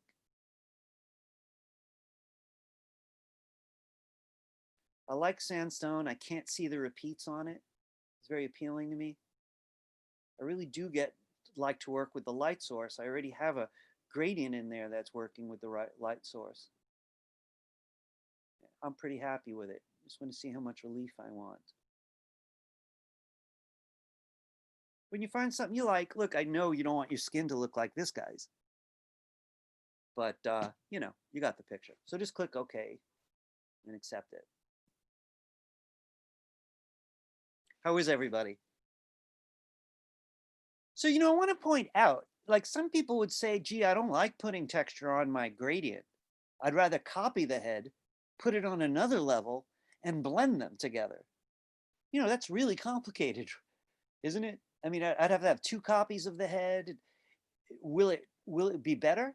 In some cases, yeah. In some cases, it's going to be worse. So right now, I'm just pointing out, you can mix these on one object. You can mix them on several and figure out how to blend them.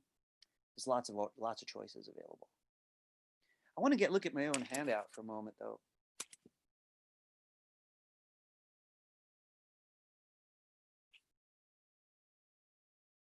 So you notice on the handout, let me just zoom in on that a little bit. I actually listed the ones that I'm recommending, but these others are so cool. They're all cool. I just wanted to start somewhere. I want to talk just briefly about another palette called the Appearance Palette. And bear with me for a minute. This is not the most popular palette in the program. I think a lot of users have never even noticed it. But what I like about the Appearance Palette is you could select any object in your drawing to remind yourself what you did to it. And I'll get lost. You get, 100 different shapes and 200, 100 layers, or let's be more realistic, 20 layers. And, when did I use film grain and where did I use that? And what about blending modes? Did I use multiply? So check this out. You come back to Illustrator. I'd like you to go to the window menu and open this thing called Appearance. So this is not for everybody, but if you like the complex corners of Adobe Illustrator, you're going to probably want this. Window menu, Appearance. Now, if you've got more than one object, click a different one. Now here I've clicked something that's got nothing but a gradient in it, the one on the left. And this area says stroke. I don't need this to tell me about strokes. I already have the property palette. I'm going to fold it up. It tells me about the fill. I also don't need this for the fill. I got more than one palette that could control the fill. I'm going to fold it up. But look at the bottom. Here it says opacity. Now if I click it, it tells me that I'm in color mode. I didn't know that. I totally forgot that. It also tells me I'm at 100% opacity. And I could change it from here. Now I can't tell the difference because there's nothing behind that. So I'm going to make a little point just kind of quickly. Don't feel like you have to do this right now. I want to send something behind these guys just so I can make a small point.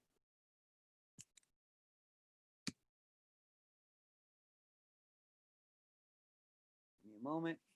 All right. Get back to this for a minute.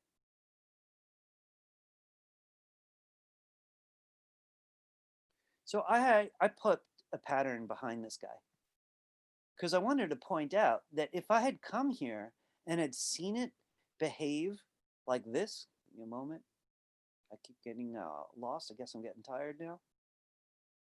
If I had seen it behave, because it was in color mode, I'd done that exercise earlier, I'd have been like, hey, wait a second.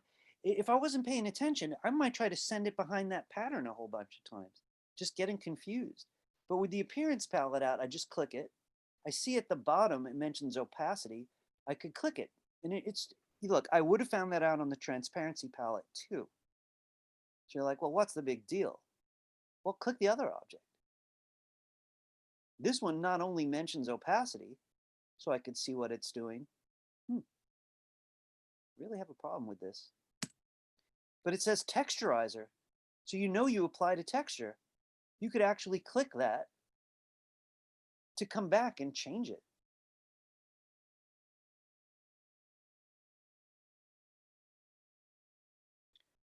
Let me put this a different way. If you're using complex features, get the appearance palette out because it's a shortcut to effects, to transparency, to blending modes, and to other stuff. It's the only one I know that can kind of link to all these complex places. So I just want to repeat a couple quick things if you're attracted to the idea. I would recommend not working in stroke because you might accidentally put an effect just on the outline and it's going to get very confusing. So I'm going to fold it up. Fill, I don't see any advantage here. You know, one could give the fill a transparency so the stroke doesn't. Oh my God, that's so complicated. I'm not going to do it. But down here, I could control the whole object. So if you want to remind yourself what it looked like without the texture. So if I lost you, come back, come back. I want to show you this. You could check it out what it looks like without the texture by poking it in the eye. Oh yeah, that's what it looked like without the texture. You could even throw it out, change your mind by dragging it to the little trash can. I'm going to Command Z that. So I want to bring this palette into our tool belt over the next couple of weeks. I'd like to mention it more than once. The whole idea is get to learn the bottom of it. You could control your textures or temporarily hide them.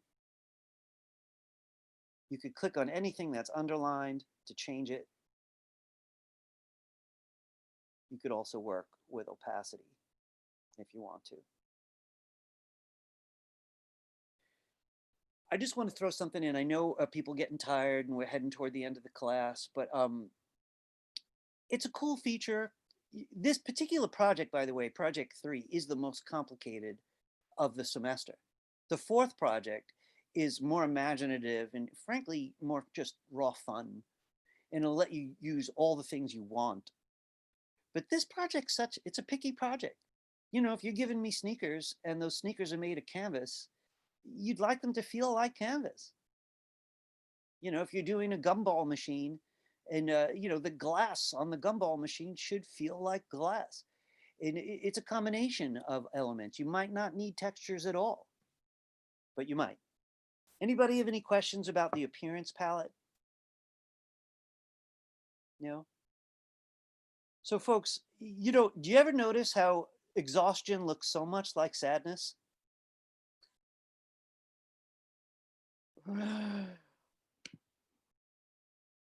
Hey, you know, there's a chance that this country is going to remember what compassion was. You know, that's like, it's hard for me to feel too glum right now because at least half the country still has compassion. And I think there's more of it that just forgot. To give them a chance to remember. You know. True. Anyway, it won't help your exhaustion. You're an FIT, so so I shouldn't make jokes like that. Just so you know, right? Because I went to school of visual arts, but I taught at Parsons, so that gives me 3 of the big. What do we have? Like big 5, right? I have not been at Pratt, so I can't really comment about Pratt, and I haven't been at Cooper Union, but I've been in all 3 of the other big art schools. And they're all just difficult and tiring. By the way, people do get better just because they went to one of those 5. So there will be payback. All right, I'm going to stop. All right, let me take a look at my own handout. There's no questions about the appearance palette. You know, and I'm not surprised. It's weird. It's a weird thing. It's hard to talk about it. Because if you leave it out, you'll start to see what you can do with it, right? Because you're going to forget if you're doing complicated stuff. Some of you are wise and know how to keep things clear and simple. Others like daring and get into trouble, which may be worth it. And the appearance palette will help. All right, let's get a look at the handout again. So I wanted to ask you guys something because I feel like I skipped this last week and I neglected to take a note. So I want to ask you something. Did we talk at all about orthographic and isometric? Did I show you any samples? Yeah, just a spec, like you did the chair example. Gotcha. And you know what? I'm not going to go much further today, right? Because everybody's tired and I just want to say a little. First off, just to be blunt, your tour guide is a multimedia artist, right? Which basically means I'm not a full-time illustrator. I illustrate for all kinds of other media. you know, like animation or websites and stuff like that. But one thing I don't do is work in manufacturing. So I don't know how to draw a blueprint of an object for manufacturing. And if they asked me to just do a rendering of an object, I could do that, but I'd ask a lot of questions to find out what their specific needs are. Now, some of you may head that way. You may be the artist that works on the team for the sneaker company. And that's not just to show off the finished sneaker. It's to make the drawings they need to even produce it the first time, for example, or any machine or car for that matter. And they have needs that I'm not used to. So I don't want to claim too much about orthographic, but I want to give you a peek one more time. Orthographic versus isometric. These are two very artificial ways to draw. Let's stop for a minute. Your camera shoots a very artificial photograph. Don't at all believe the human eye sees like a camera does. I had a student, I don't think she's in this group. I think in my other group, she's doing a guitar, right? An acoustic guitar. So she took the 4 photos of the guitar. Could you picture the top view of a guitar? So she stood it up. So the top view is literally the neck. So you look, it's impossible to tell what the thing is. The angle is so weird. But to make it worse, a camera has one eye. So when you look down on an object that skinny, it's incredibly distorted. The top is extra wide and you don't see anything else because there's no angular view. There's not 2 eyes. So the camera's a big liar. Now, even though we're using the camera right now to dominate your illustrations, right? You're literally copying as much information as you can get from the photos. But you should know that that's only partially natural. I've yet to see a single art form that expresses the way we see realistically.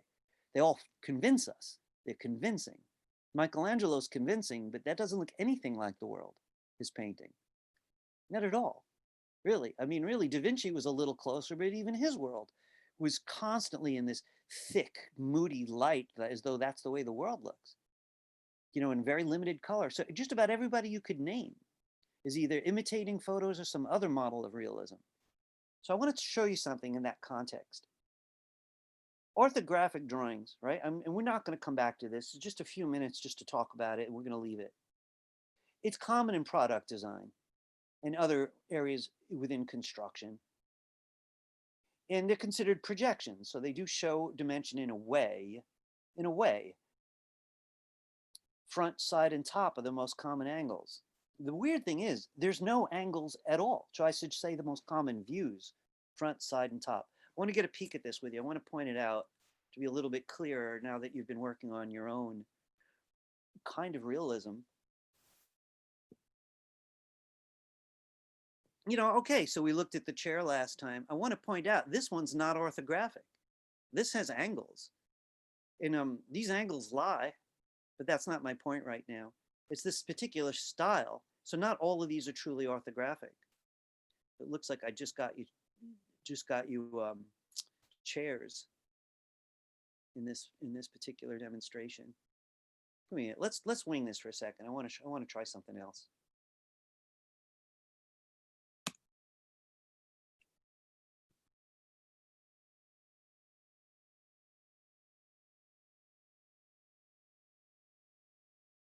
So if you just take a look over here on the right, I don't know if this is a toy weapon or a real weapon or whatever. This is a total side view, a total top view, total front, and I imagine back, or I got it reversed. There's no angles. Why? What's up with orthographic views? Because they're completely there to describe stuff. Like you could write the number of inches, and you could write the materials. They're very, very useful. They have nothing to do with artistic expression, right? It's very, very dry. They could also be used to then make actual blueprints, like an architect might. I want to compare it, though, to isometric, which is the cousin of orthographic. See, the main difference between the two is isometric does have angles. And sometimes someone takes their orthographic drawing and then figures out how to give it angles. And there's all kinds of math for this kind of thing. It's not an intuitive art form at all, as far as I know. Let's take a look, though. So all of these examples here have angles. And if we were to zoom in on anything, All the furniture in the room has angles, right? And this is also useful, but particularly because of one lie, the angular lines are parallel. If you go stand on a highway in New York, I mean, let's say an avenue, make sure there's no traffic, please, and look down the avenue, you could see all the buildings seem to get smaller. So even if there was one building that was a mile long, the far end would seem smaller because those lines are not parallel to the human eye. You know they're parallel in terms of building it, but they don't look it when we experience space. So this here takes that and eliminates it. Every line is parallel. They're all on straight angles. This has become very popular in games because it's easier for people designing games to design this way than to actually have 3-point perspective, like we learned from the Renaissance, where there's a vanishing point and a horizon line where everything disappears. So these are virtually the same math that the orthographic drawings had, and then adding one more side with parallel angles. Guys, I want to say something to you about where this is practical and where it's not. You know, when you're done with art school and you look back, it's going to be interesting to see who you remember and who you don't. When I look back at art school for myself, I had one great technique teacher, but really mostly it was the idea teachers I remembered. You know, I was kind of good with techniques anyway, but it was the ideas, all these strange ideas. So the whole idea of how do you describe the world visually is a good one, and what is realism is an even better one. Look, the West has convinced the entire world of many, many things that are Western. 3-point perspective is a Western invention, I'm guessing around the year 1200, maybe year 1000. I could show you the first drawings that realize lines taper in the distance to the human eye. But is it realistic? Bear with me for a minute. When you look around, everything's seen from your point of view. So that means everything you draw is facing you, right? And you make a picture of that, you call it realistic. But is that realistic that the world should be described from the 1 square foot area you exist in? So if you look at Chinese scrolls of landscapes, you could unscroll it and all the mountains, you're in front of them. You're never on the side of a mountain looking at it from your egocentric, singular point of view. They're like those mountains exist whether you exist or not. So what's more realistic is that they all face forward. It's a great argument. You know, the West has always been about the single person's ego, about your individualism, fight for your individualism, and all of that. And I'm not putting it down. I'm just saying it is a perspective, like every other perspective. It's an angle on seeing, a method of seeing that would not work for an architect or an engineer, but neither would the Chinese scroll. Or say North African art, you know, or early Christian art, where things that are higher on a page are just more important. So you better not fly higher than Jesus in this drawing. He has got to be higher in that kind of art, you know, that at that period. It's not that he's distant or smaller, more important. It's another way of seeing, and who's to say that's not realistic in a cultural framework? So listen, let me back off a little bit. And I want to tell you a couple things about this project. So this project is largely based on photorealism, and it's been a big subject since I was in art school, and everyone teaches different techniques. If you took it in a watercolor class, photorealism for watercolor, you'd print out photos, you'd draw a grid, 1-inch grid, you'd get yourself big pig paper, and you might make 4-inch grids. And when you're drawing your 4-inch grid with your watercolor, you're looking at 1 inch on the photo, and you're copying it but bigger. And you go, that's the method that was very popular when I was in art school. So right now we're learning a digital method for it. And the advantage of this over photography is you could change the colors, you could blow it up to any size, you could shrink it down, you could do 20 versions of it, all in different colors for your client, all the things that Illustrator does best. But it is photo-based, based on the illusion of your camera, your lens, how close you came to that object or how far you shot it, and any number of other elements. Food for thought. All right. I think I'm going to end a little early. I just want to double check the homework box. So since I did some hard looking at grades today, graded the last project, for example, and saw lots of work today, I have a better idea where people stand. Just a quick thing. Um, Frankly, you guys are doing outstandingly well so far, right? I just have to say, I'm a little spoiled. I got used to FIT because the standard's always sort of like that here. But if you've not yet figured out that you have to read the homework box before you hand something in, like, you don't know where to put the homework, even though it's the 9th class, you got to start looking at the handouts. Or if you're handing me work, you hand in a draft and put it in a finished folder. Like, you're a couple people, I had to grade your draft. And it's like, because you didn't hand in the finished project, or and it's like, I saw this person's work, I happen to remember it. In the real world, you're not going to get that courtesy because people are too busy. Not that they're mean. They're as busy as you and as tired as you. And you know what that feels like firsthand. So I'm going to say, this time I'm not accepting work that is not named correctly. Right? I don't want to have to figure out what it is. It's not fair. All right, let's take a quick look. All right. So I looked at everyone's work, and I did glance at everything in the Google Drive, and I didn't see any of them that were not suitably complex. So I'm not really worried about that. I had 2 or 3 people do figures, even though I asked them not to. One of them actually checked with me to make sure that it was all right, and it was. The figure she chose was so angular and so carved and so complex, had very clear angles, that I approved it. And I didn't see any issues with a couple of you who did choose figures, so I'm gonna allow them, right? My big worry was I really didn't want Barbie dolls or Ken dolls, not for any political reason, though I have reasons there too. But it was more because I wanted people to think in angles, think in things that really show off the difference between 2/3 view and a side view. So far I'm happy with that. I'm not too worried. Please be sure you hand it in on the right size with margins. Now I want to say something about linking, and I got to warn you. Next week we're going to take a 20-minute linking break to go over what's the deeper side of bringing in photos. I want to ask you a question. Please help me. Did any of you feel like your computer slowed down a lot after you placed the photos? No? Because my other group, 5 people, were like, yeah, as soon as I placed that last photo, my computer moved like a snail. I want you to keep your eye on it this week, because next week I'm going to show you how linking affects speed of your document, the size of your document, and your own peace of mind. So I'm going to show you more than one way to deal with photos so that you can still have fun and not have your computer lag behind you. So for right now, I'm not going to say too much about it. I ask people to uncheck link when you use place, but that is what's going to slow it down if your photos are too large. So if it's necessary, you could leave link checked instead, but you have to make sure you put your photos in a folder and then give me your whole folder, because I haven't really taught you how to manage it.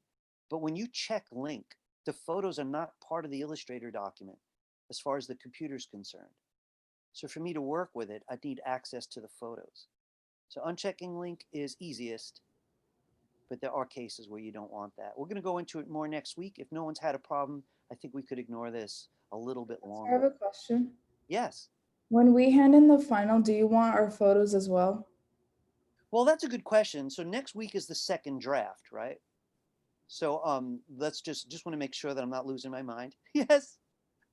So I still want the photos, but the final the week after, I think I'm going to ask everybody to make a copy for me where you delete the photos. Okay. I think that's what I'm going to like, because once you delete the photos, it's easy to get the image to anybody. It's very, very easy. But before then, it's a problem if I need to look at them or help you with it. So I want them to stay embedded somehow in the Illustrator file. It's a great question. But yeah, I think in the end, we're not going to see the photos anymore at the end, They're going to be completely buried by actual drawing. So yeah, at that point, I'm going to recommend you delete them. Anybody else have any questions? Let me just get a last look. I want to make sure I don't leave anything out because, push has come to shove. So a lot of So you for went, the yes, ask. for the draft, it's all forward these two that we did already. So I want all 4 by next week, but they don't have to be Okay. finished. So this is the whole idea. Last week I said to you, you know, one good way to do it is focus on 2. I showed you one before where she did that baking device that mixes up the dough. Whose was that, by the way? I forgot. That was mine. Oh, it was beautiful, Alexandra. That's just going great. So she put a lot of energy into those 2. She knows she can do it now, right? The other 2 are not as scary, but still a lot of work. So she's going to do the other 2.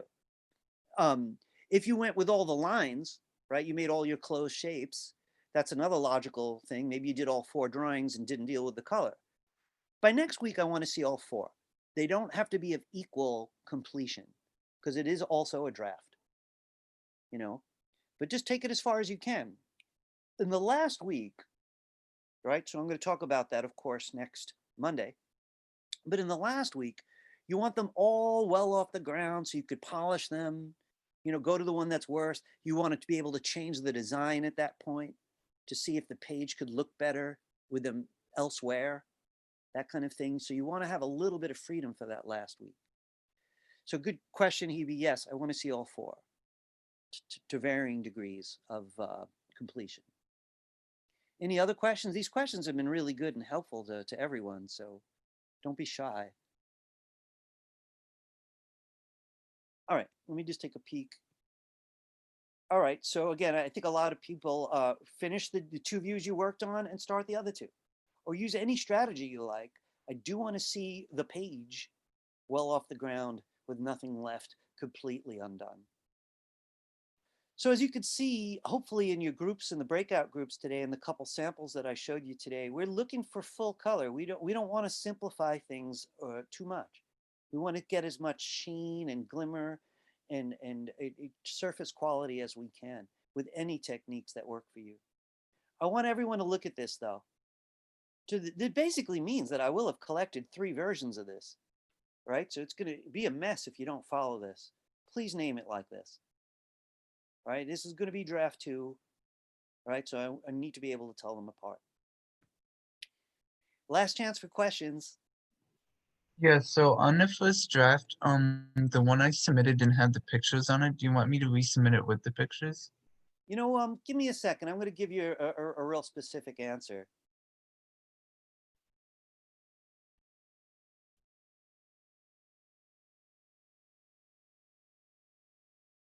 So Sean, I saw you gave me 2. Is that because they were large files? Yeah. I think it's the second one that's easier to open. Nope.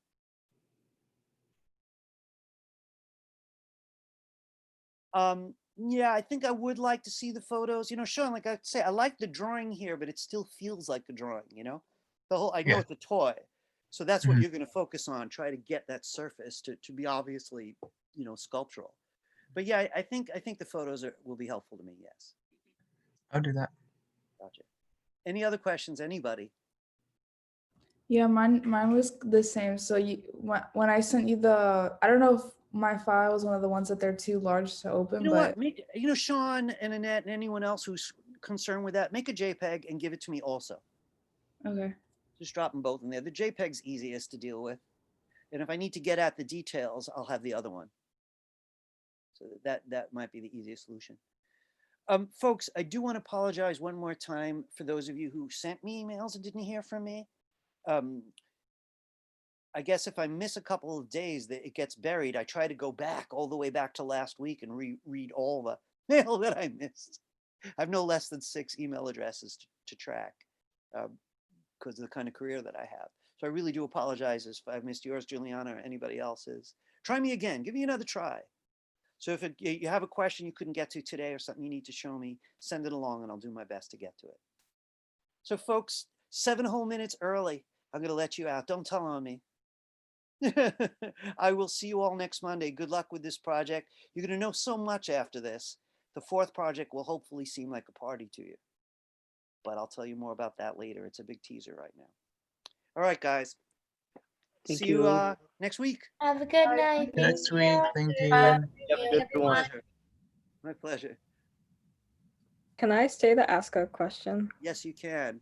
I always, you notice how I often slow down a little at the end? What can I do for you, Claire? The way that I had drawn everything out was I planned on using live paint to fill everything in, and then I discovered you can't use freeform gradients with that. So Right. now I'm even using like the regular gradients, I'm having a lot of trouble like filling it in. Like I can't figure out how to get it to So you know, cooperate. you bumped into why I don't teach live paint. It seems so appealing because it's got like this kind of quick production side to it. So I'm kind of glad you explored it on your own because you'll find it's great for cartoonists, but even for cartoonists, it causes all kinds of trouble, really. So the reason that I've been talking about closed objects since day one, right, is because all the advanced stuff depends on closed objects. Claire, one thing I really like about you is that you're still laughing and smiling. So that just like, that's so endearing. You spent a lot of time. Is it in there? Is it in the Google? Should I go take a look? Yeah, I submitted Illustrator file, a PDF, and a JPEG because the other Very two they were too big. Let me take a quick look just to see if there's anything to be gained by that. Because then I'm not sure how to close the shapes. Yeah, so I'll spend a minute with you on that. I'm gonna I think I'm gonna try the JPEG out. So open quickest. Oh, I did get a peek at this one. So and and this one's going pretty well, but even on this one, you would want to take the strokes out when you're done, because it's flattening the object out. But I wanna show you a couple quick things here. So and I am still screen sharing. Great. So I want to point a couple things out to you that hopefully will find a solution for you. So the first thing that I want to point out in using Illustrator properly in a useful way, right, is one doesn't draw lines without thinking about how they're going to connect and then hope to connect them later, right? That's always going to be a problematic thing because it's not just that they look closed, like this does. And there are other programs that would allow this because I close the inside, but this program won't. So if I was in that situation and I really needed to close them, I could try selecting a line in this case, for example, taking the pencil tool to the end. I see that slash, that means it recognizes I want to continue it. If I go to the other one, will it recognize the other line? No. So I'm still in trouble. That's not going to help. So what can I do? Well, the other thing I could do, sorry, let me just back up there, would be this. I could get the white arrow. I don't like these solutions, Claire, I got to tell you. But what I could do is select one end with the white arrow. You see how I got this anchor point, but not this one? If I hold down Shift, I could do the same thing here. So these two black ones are selected. These are not. Because there's a shortcut called Command J or Control J. It stands for join. But I have to let it know which endpoints to join. So I'm going to try it. Oops. I have to do that over again now. Give me a second there. So this is a white arrow trick. I need Shift to get the other one. And here comes Command J. But it's, it's a straight line. It's not really satisfying. So, I mean, the short end of it is things you can't close now, you may have to redraw. I could just say, like, there are other ways that might be more friendly. So before I say anything that dramatic, let me try something else. What about the pen? So nothing's selected here. I'm getting the pen tool. And I come to the end of this, and it knows it's there, even though it's not selected. So that's a little more appealing. So let's see. If I click there, come here and click here, it knows it's closing the gap. Well, that was a lot better. And what makes it even better is if I do it this way. Do you like the pen tool at all? Yeah. All right, so that'll help. So what I'll do is it recognizes that end. I'm going to press and drag to make sure that the next line's a curve. I'm going to hold down Option to close it, because I always do, and close it. But then I am going to have to kind of work with these, because this one got lumpy.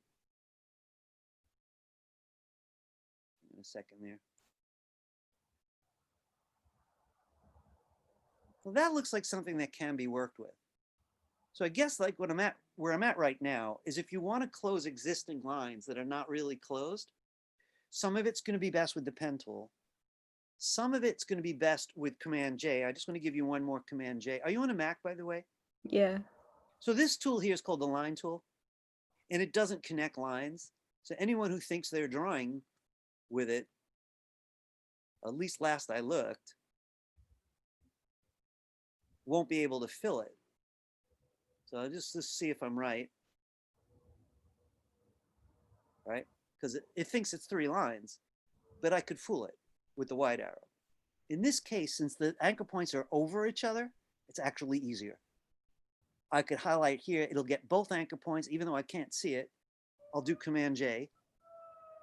It's already starting to fill, right? I could do the same thing because they're overlapping.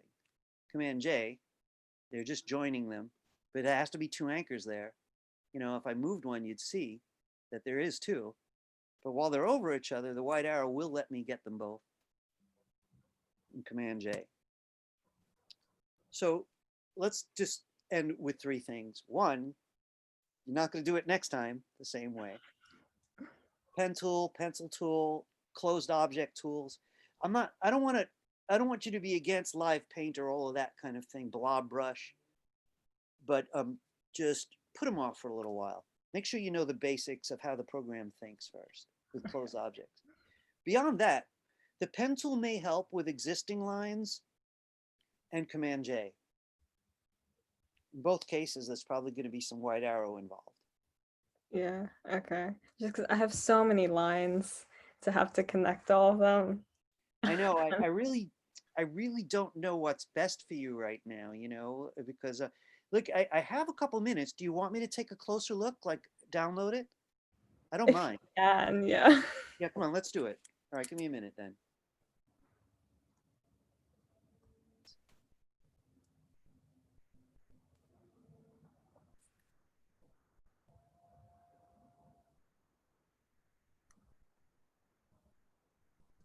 So it's 228 megabytes, which means, you know, it may start slowing down your computer. Just do your best to tough it. Next week, I'll share with you some tricks that may help quite a bit. You know, one thing about our classes, we achieve a lot in one semester. We really do. But it Yeah. takes a lot of faith from you and a lot of faith from me. So, all right, let me open this up. It'll show up in a minute. There we go. I want to see something on this one first, just because I can't resist it. Let me get the layers out. Oh, here they are. I think I'm just going to unlock everything.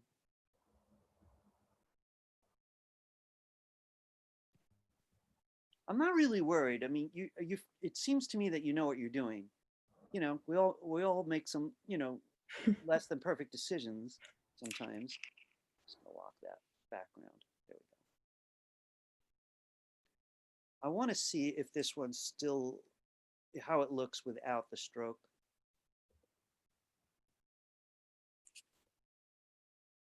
Ooh, does look quite a bit better, I think, without the stroke. So this one you were able to fill stuff with, even though you use the same method? Kind of. Like I was using the white arrow, it kind of figured out different spots to select, but then like that top, everything that's still gray, I wasn't letting me change the colors of the gradient after I put it in. Yeah, so I want to see what's up with that.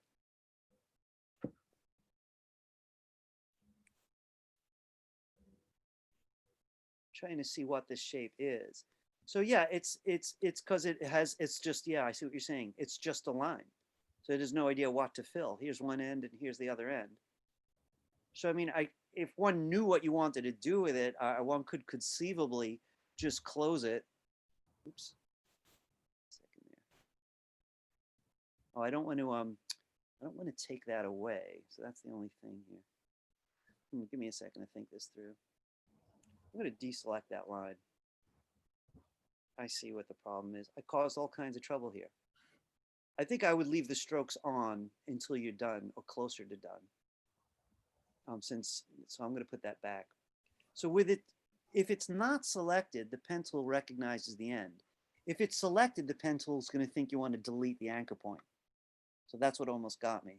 But now that it's deselected, I'm going to click here. I'm just going to do any kind of random closure, right? And that should make it easy to fill.